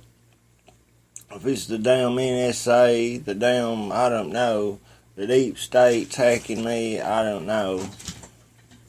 Google's just doing their job and putting their walls up. I don't know what the hell's going on. But I'm 100% dead serious about this. This literally never happens. Until I start to do a show.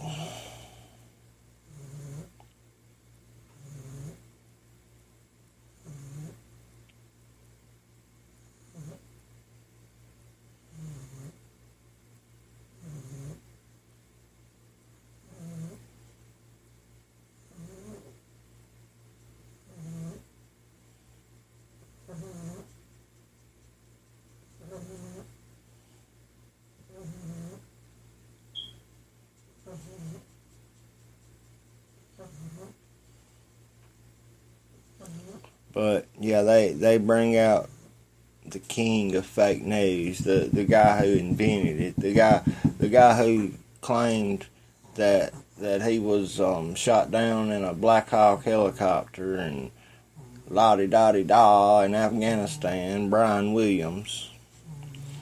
Date.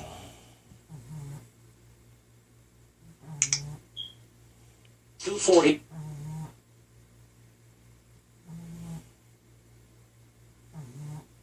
But I think that's Brian Williams anyway. 6 of the Trump Pretty sure. You know. administration, and tonight the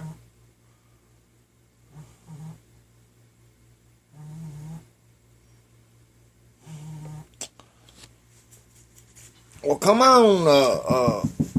president spoke to a rally in Huntsville, Alabama, saying he really felt it. Paul Harvey, give us the rest of the damn story. I'm getting a little mad here.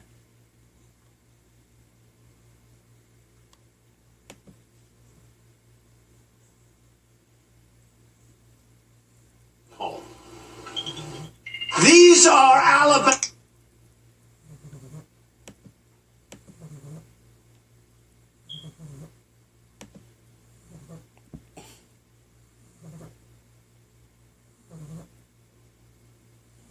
values. I understand the people of Alabama.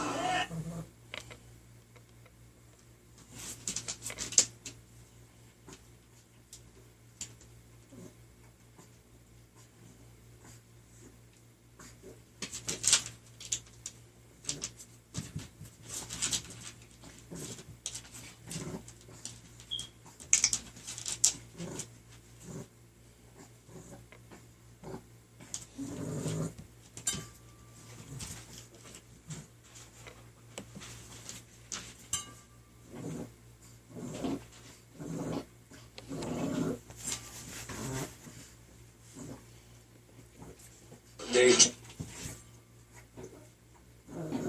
240.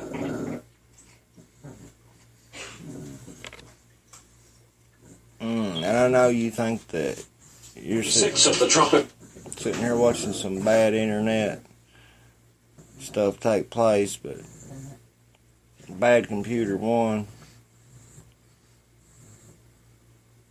administration, and tonight the It's a disruption of what it is.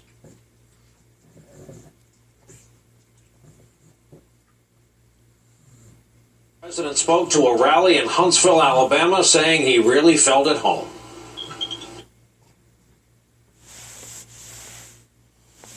These are Alabama values. I understand the people of Alabama. I'm fixing to close it. I feel like I'm from Alabama, frankly.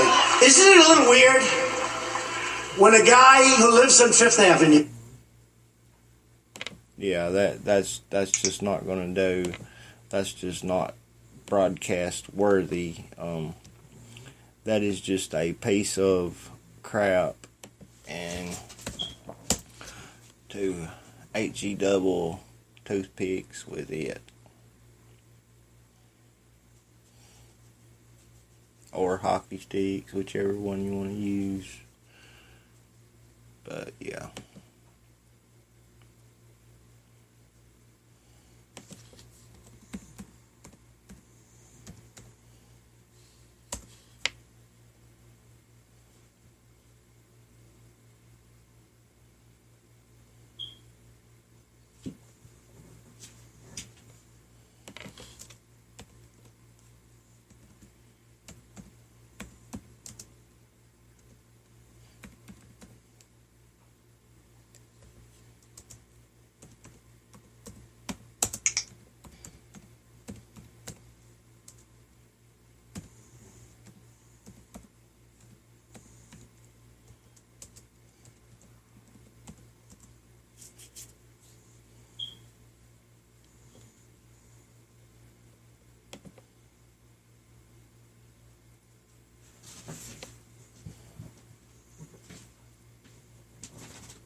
You want to create a stunning website. I've already done it with Wix. I have Let me show you how it's done. I've already done it too. Wick sucks dick. Welcome back. I want to get to a report from today's Washington Post about the president's new morning ritual. It says Trump is struggling to stay calm when it comes to Russia. One morning call at a time. Quote, the calls detailed by 3 senior White House officials are part strategy consultation and part presidential venting session, during which Trump's lawyers and public relations gurus take turns reviewing the latest headlines with him. They also devise their plan for battling his avowed enemies, the special counsel leading the Russia investigation, the fake news media chronicling it, and in some instances, the president's own Department of Justice. Joining our conversation, our own mini White House press pool, one of the authors of the piece, Washington Post White House Bureau Chief Philip Rucker, Bloomberg News White House correspondent Shannon Pettypiece, and with me here in studio, political White House reporter Matt Nussbaum. First of all, Philip Rucker, I don't even know what it's like to work at the Washington Post. You guys are going to start having paparazzi outside for all the junkies who are living and dying. It's an exciting time. If we had more time, I'd tell you what happened. Today I got locked out of my Washington Post subscription. You could literally hear me screaming a block away. So tell me about this piece, because I have not heard any of this reporting before. Tell me about Donald Trump's new morning ritual. Yeah, so it doesn't happen every morning, but many mornings recently, he's been getting on the phone early, like 6:30 in the morning, 7 in the morning, to call one of his lawyers or maybe one of his outside advisors on this legal team to just walk through Russia stuff. It's sort of an unstructured time for him to stew and talk over the latest headlines, to kind of do a game plan, to chew up. Kind of do a game plan to kind of... over things, and the White House advisors like him doing this. They feel like it adds some structure to his morning, and more importantly, by the time he shows up for work in the Oval Office, he's already gotten all of the Russia stuff out of his system. That's the goal, at least. Well, it's not always achieved. They still find him tweeting and weighing in and other. I mean, he went to his rally and let it rip. I mean, are they really? I guess it's all relative. It's all relative. It doesn't exactly work. He's not somebody who can compartmentalize these things very well at all. His moves kind of fuse together. And so what you end up happening is these Twitter outbursts. You'll have him kind of turn into a rant sometimes when he's in meetings with his staff.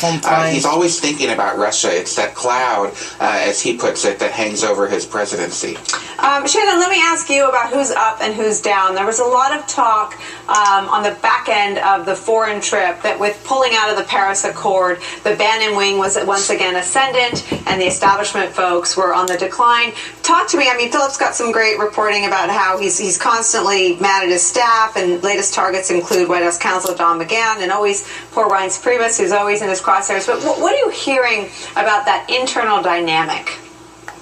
I think this who's up, who's down, who's in and out is going to continue going on, and I think almost part of it is by design. I mean, when this administration was put together, it was no secret that they were putting people all in a room with a lot of different backgrounds, a lot of different perspectives, taking Steve Bannon and this nationalist view with Gary Cohn from Goldman Sachs, who's essentially a Democrat, putting those two in a room. Jared Kushner, also, sort of viewed as a Democrat, with Reince Priebus from the RNC. So, this sort of chaos was almost created by design.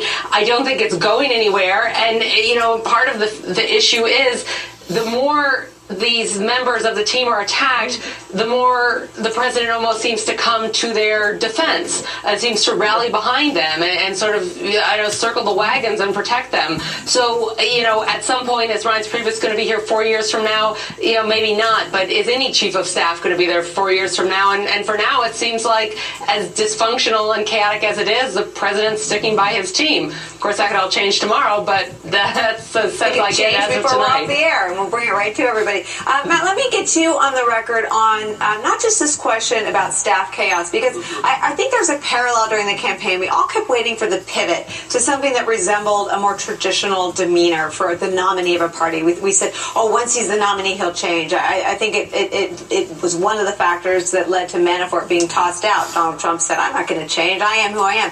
And now people thought that once he was president, he might change. Then they thought once he was under investigation, he might change. Then they thought once he had personal lawyers, he might stop tweeting.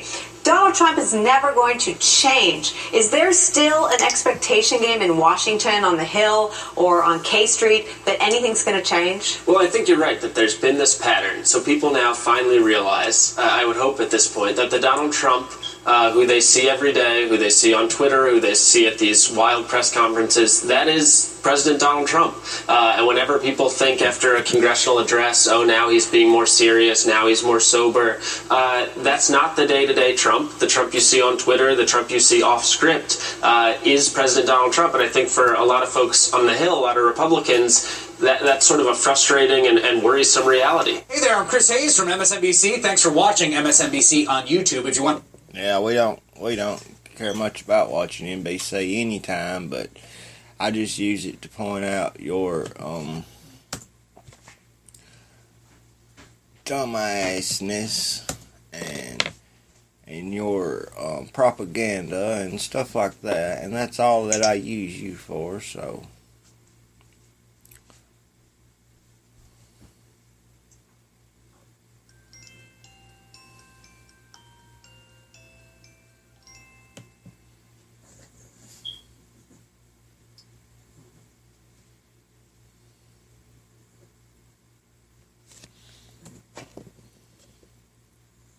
Potential kind of inartful profit motive here.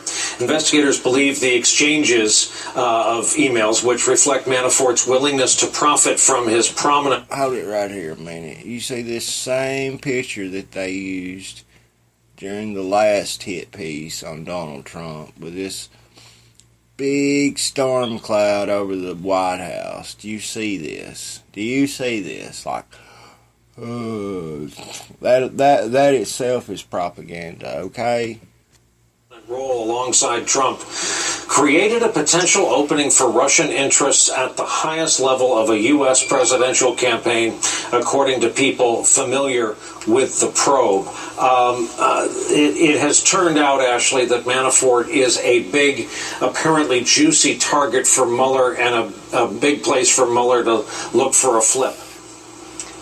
That's exactly right. I mean, two things from that story in the Post today. First of all, 2 weeks before Donald Trump accepts the Republican nomination, you have Manafort proactively and sort of aggressively trying to brief a Russian oligarch with ties to the Kremlin about the state of the campaign, which, as we now know, is exactly what Russia wanted. Again, it's unclear, and there's no evidence to support that briefing happened, but it shows Manafort's state of mind. And then he was also exactly the sort of mark that the Russians wanted, someone who was concerned about debts he was owed, for his already sort of shady consulting in Eastern Europe, and he was trying to leverage his position on the Trump campaign. So again, we don't know what happened, but if you're the Russians, you're looking at him and you're saying, this is a guy where we have a potential in, and now Mueller is looking at him and saying, this is a guy where we have a potential in for very different reasons. Hey there, I'm Chris Hayes from MSNBC. Thanks for watching MSNBC on YouTube. If you want to keep up...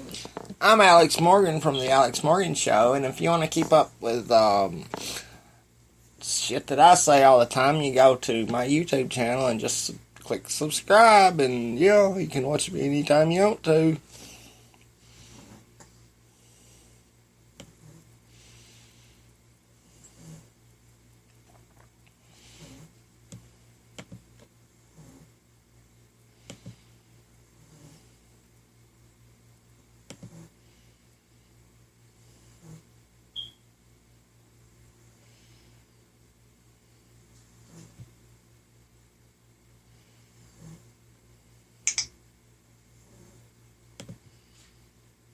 It was plan-free, and it was solution-free, and kind of the antithesis of a Marshall Plan. Right, it was directed at the base, but this is the United Nations. This is not a campaign rally, and there's all this talk about Trump reassuring his base. I mean, it says a lot that he's trying to reassure his base 8 months into his presidency, and that he's doing it in the rostrum at the UN. But that is where he is politically. But it doesn't really matter in this context what the domestic situation is. He's there to articulate a foreign policy vision, and the fact that he's just sort of preaching to the choir with the base basically means there isn't much of a foreign policy vision. There isn't a lot that this president believes, and I think I've talked about this is a prepared speech that was in the prompter. There's a lot of Trump's voice, a lot of Stephen Miller's voice in this speech. Yeah, Rocket Man, as you pointed out, was read from the teleprompter. That was not an ad-lib. That was not an ad-lib. His eyes did not, move off the teleprompter. His term. But it's just sort of, it's sort of... I've never known of Donald Trump using a teleprompter, and I don't think that Donald Trump used a teleprompter at the UN. Not saying that he didn't, but he pretty much sounded like Trump anytime he makes a speech. There wasn't nothing, any different. So, I don't know. I can't confirm or not confirm either way on the teleprompter statement, but stunning to watch this and to see a president who is unabashedly delivering this message and sort of talking out of both sides of his mouth again in this setting, and really talking to the base when, it doesn't really matter what his voters want when it comes to how are you going to deal with North Korea, how are you going to deal with Syria, how are you going to deal with these problems with Iran or with other problems around the world, how are you going to deal with that? It doesn't really matter what the domestic politics is. Foreign policy is supposed to be about, what he said, pragmatism, but that's not supposed to be political pragmatism. It's supposed to be dictated by the military, by your national security team, about what actually is the right thing to do. Hey there, I'm Chris Hayes from MSNBC. Thanks for watching.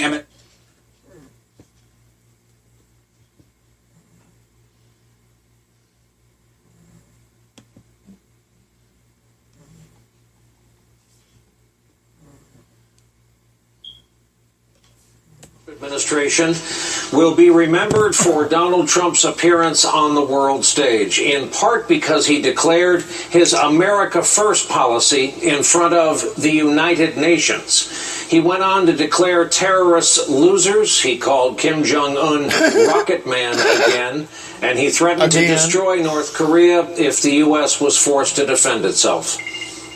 The United States has great strength and patience. But if it is forced to defend itself or its allies, we will have no choice but to totally destroy North Korea. Rocket Man is on a suicide mission for himself and for his regime. The Iran deal was one of the worst and most one-sided transactions the United States has ever entered into. Frankly, that deal is an embarrassment to the United States, and I don't think you've heard the last of it, believe me. Major portions of the world are in conflict, and some, in fact, are going to hell. The United States and our allies are working together throughout the Middle East to crush the loser terrorists and stop the reemergence of safe havens they use to launch attacks on all of our people. Our White House correspondent Hallie Jackson reported tonight that there was an audible reaction to Trump's threat to destroy North Korea.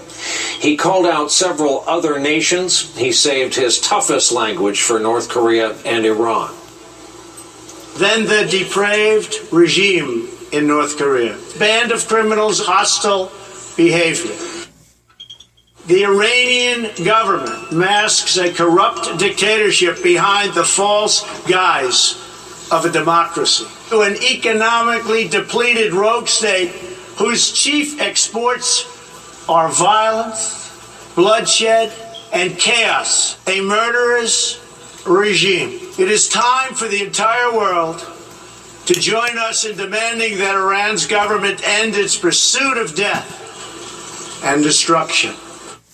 In keeping with UN tradition among nations that are enemies, North Korea's delegation walked out of the hall before Trump started speaking, leaving empty chairs and a low-level official behind. Iran's foreign minister called the speech ignorant hate speech. Israel's Prime Minister Netanyahu said he had never heard a bolder or more courageous speech. And the foreign minister of Sweden called it a bombastic nationalist speech. President also mentioned the sacrifices America have made for the values of the United Nations Charter, and he said this about World War II.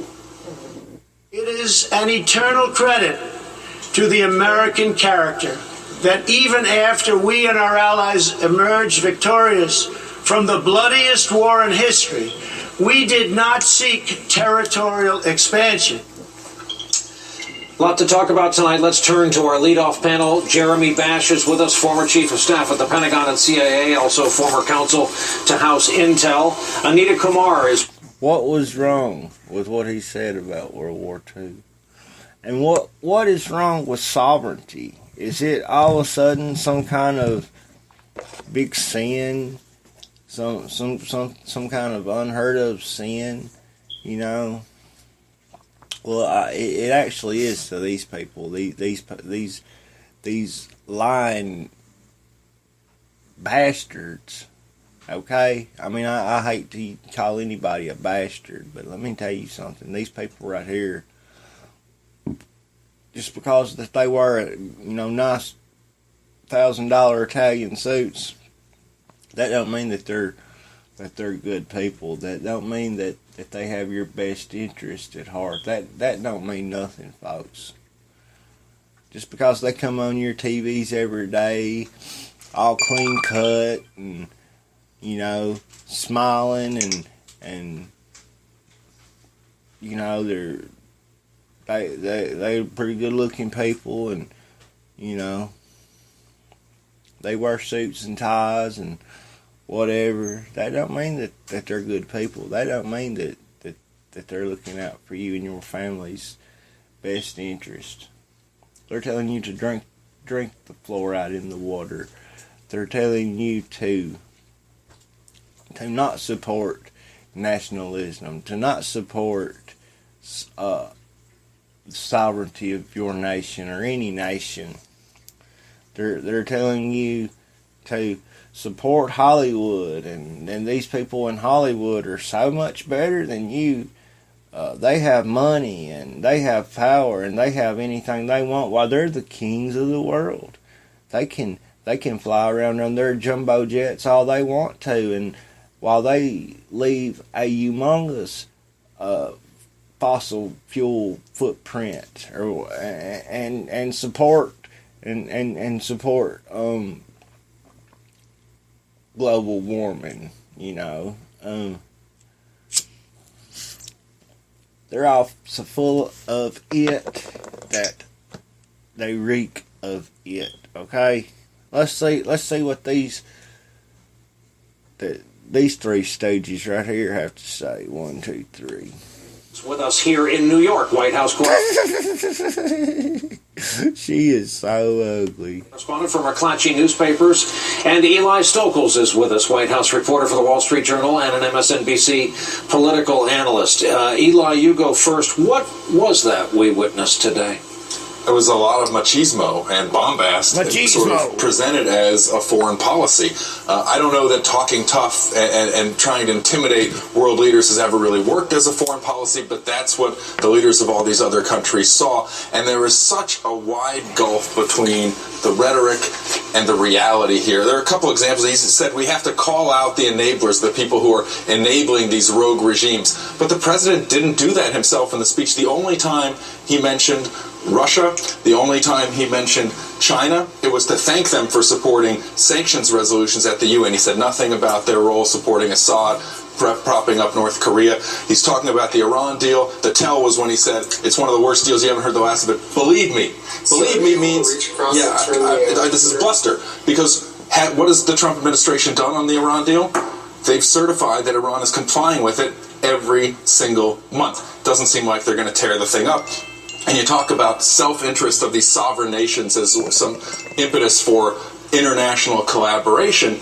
He forgets that the people who are sort of abiding by this theory of self-interest, sovereign nations, nation-states, doing what's in their own best interest, those are all the countries that he did call out by name. Maduro in Venezuela, Assad, Kim Jong-un. So there's a lot of incoherence in the speech and just so much noise and loudness that it was really stunning. Maybe not stunning for people who heard this president over the course of the campaign, who have listened to him every day of this presidency, but in that setting, for that audience, this was something that I don't know that we've ever really seen before. I want to quote Anita and how she summed it up in her lead for McClatchy newspapers. President Donald Trump delivered the message of the voters who elected him. In other words, in front of that iconic emerald stone, which he has criticized as cheap, and offered to redo. Standing there before 139 member nations, you saw him talking to his base. I sure did. I mean, if you followed him on the campaign, you heard exactly what he said then. He talked about the populist nationalist message. We're in it for ourselves. America first. He used that almost one time. But that's exactly what people wanted to hear. And, you know, I have to say over the last few months that people have gotten a little disillusioned, some of his supporters. Mostly they like him. They still support him. But there have been a couple things, Afghanistan, different things that he's done where healthcare failing to right where they thought, is this really the guy? And I talked to people today who said, oh yeah, this is Trump, this is the guy. They were worried about him, but they heard him today, and it was exactly who they thought they elected. Jeremy, look at it from the other way. If you were in your old jobs at either Pentagon or CIA, how would you have received this speech? Well, Brian, I think I would have first tried to reassure my best allies in the world, those in NATO, those are our treaty partners in Asia, and reassure them that despite the rhetoric of America First, America was not abdicating our global leadership position. You know, I think that's a difficult position that many in our government feel because the commander-in-chief is espousing this us versus them mentality, really this neo-isolationism, drawing up the drawbridge and saying that we're going to fend for ourselves in a world in which 97% of the population of the world lives outside our borders. We have to trade with them. We have to work with them. We have to work in conjunction with them to solve the most critical problems of the world. And there he is at the United Nations saying, we're going to go it alone. It's really not a recipe for solving any of the problems that the United Nations can potentially solve. Hey there, I'm Chris Hayes from MSNBC. Thanks for watching MSNBC. Folks, that's not what the president is saying. He knows that America must lead the world, especially the free world. He knows this. He's president of the free world, okay? He knows this, trust me. And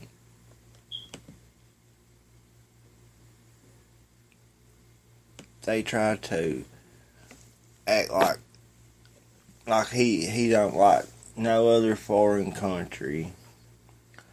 Like he's just all the time acting like this tough guy, this guy that's more mad than Kim Jong Fat One, okay?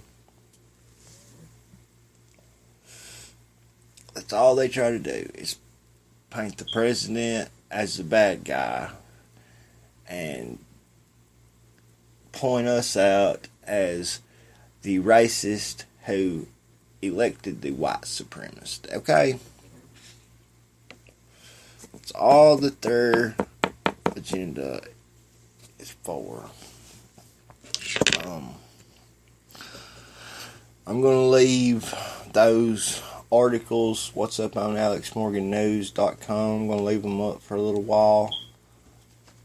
I may change them tomorrow, I really don't know, but there's one in particular that you need to read. I think its headline is CIA whistleblower tells all, something like that.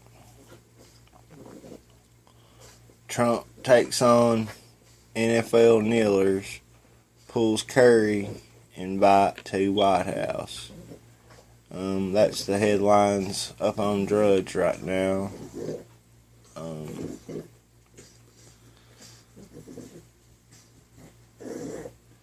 McCain strikes again. Repeal on life support.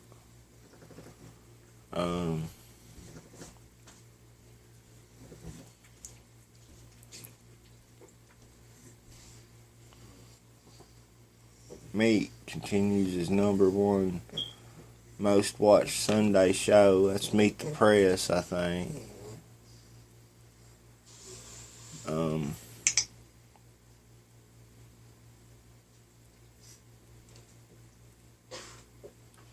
Comes from NBCUniversal.com.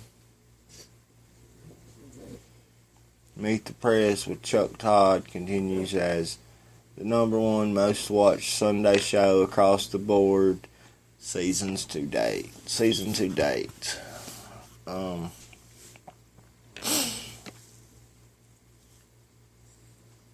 I don't know how.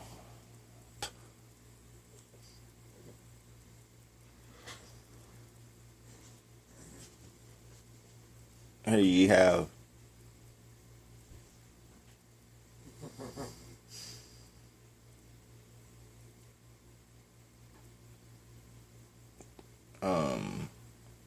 he actually came in second to Face the Nation, which had 3,273 total viewers.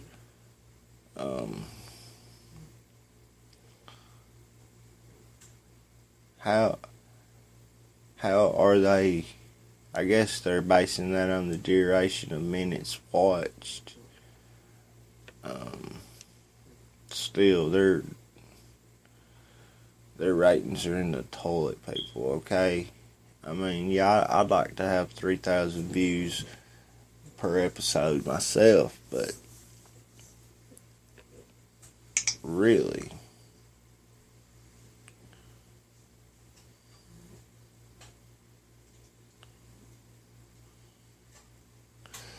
Well, it says an additional 1.069 million total viewers and 1,600,000 key demo viewers watched Meet the Press through rebroadcast on NBC. Season to date, Meet the Press is the number one most watched Sunday show across the board, delivering the largest audience growth of any Sunday show across the board compared to last season. Meet the Press is leading the competition by its best average in 5 years. CBS by plus 30,000 total viewers and ABC by plus 416,000 total viewers. In the key demo, Meet the Press is beating CBS by plus 235,000 viewers, its best average in 8 years, and ABC by 197,000 viewers, its best average in 6 years.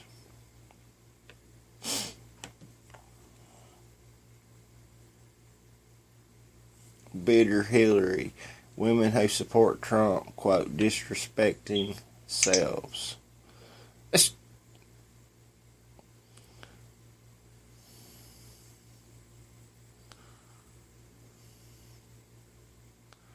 Sex dust and vampire repellent. Stroll through Gwyneth Paltrow's first shop. If y'all need any sex dust or vampire repellent, you can go over and visit Gwyneth Paltrow's shop. She can hook you up. Con could be in breach of equality rules as Uber fights ban. Update. Small lines lead to questions over iPhone demand. Just 3,848 people purchased Madonna album. That's pathetic. That should be the headline. Oh my God. Meth-laced soda alarms in Mexico.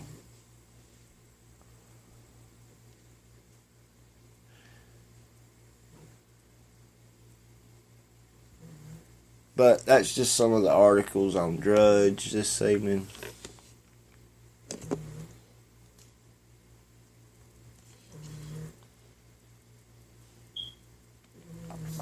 You can go over to alexmorgannews.com.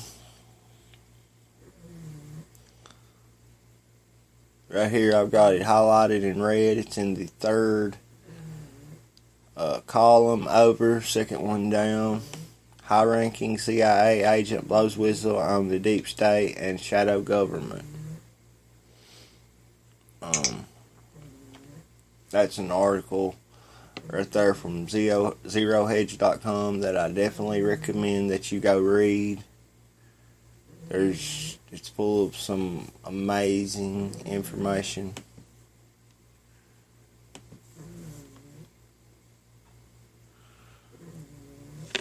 Government with its own Air Force, lots of other great his own Navy, his own fundraising mechanism, and the ability to pursue his own ideas of the national interest, free from all checks and balances, and free from the law itself.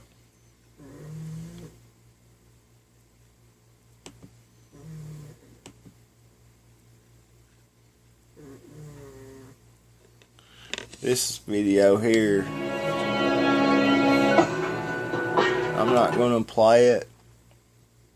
I didn't realize that it was over an hour long video, but I definitely recommend you go over to alexmorgannews.com and watch that video and read this article. It tells all about how Google was set up by the CIA.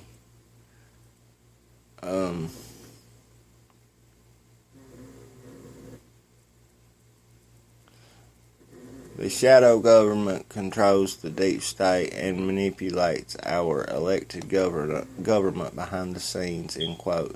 Schiff warned in a recent talk at a geoengineeringwatch.org conference.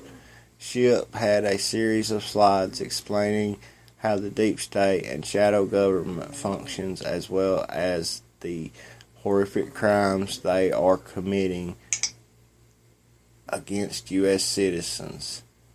Some revelations from former CIA anti-terrorism counterintelligence officer revealed, including that, quote, Google Earth was set up through the National Geospatial Intelligence Agency and In-Q-Tel, end quote.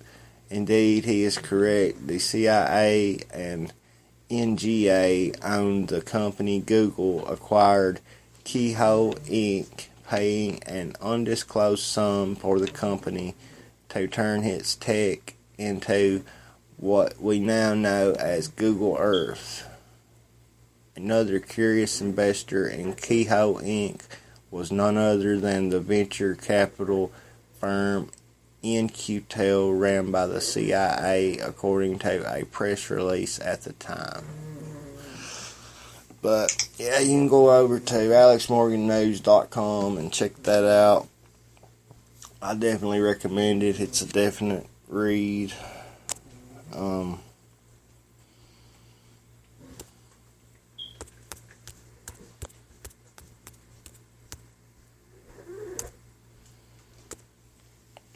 I'm gonna go ahead and end the show here and tell y'all that the t-shirts are still on sale over at alexmorganshow.com/online-store. You can go over there and get a t-shirt for $19.99. Can't beat that.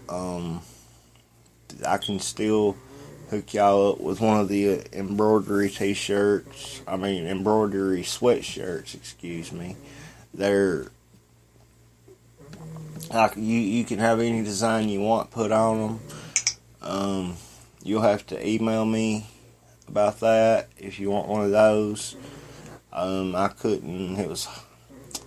need to take the time and update my online store, which I've not done in about 2 months.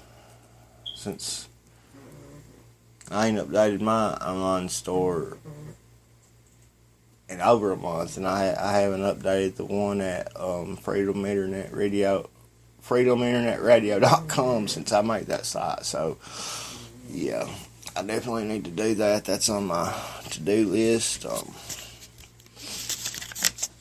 But y'all, I'll end the show here.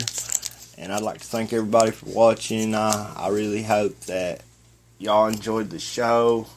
If you got any prayer requests, if you want to be a guest on the show, if you've got something that you want to talk about, if you've got a news tip, some type of information that you'd like to share, please send me an email at send me an email to alex@alexmorganshow.com, or send it to the Alex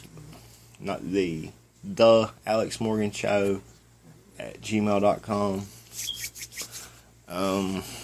Follow me on social media at Real Alex Morgan, Facebook.com/Big Al Morgan,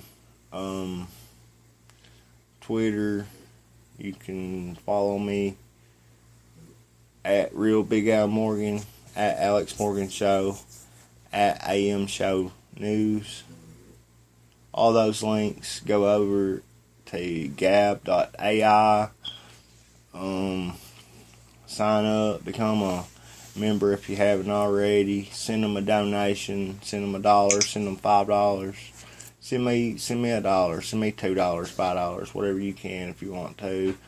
That's GoFundMe.com/Alex Morgan Show.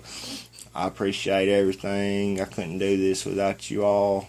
I appreciate your continued support, and God bless. I will be praying for you and your family. Good night, and have a happy and safe weekend. I will see you next time on the Alex Morgan Show. Thanks for watching.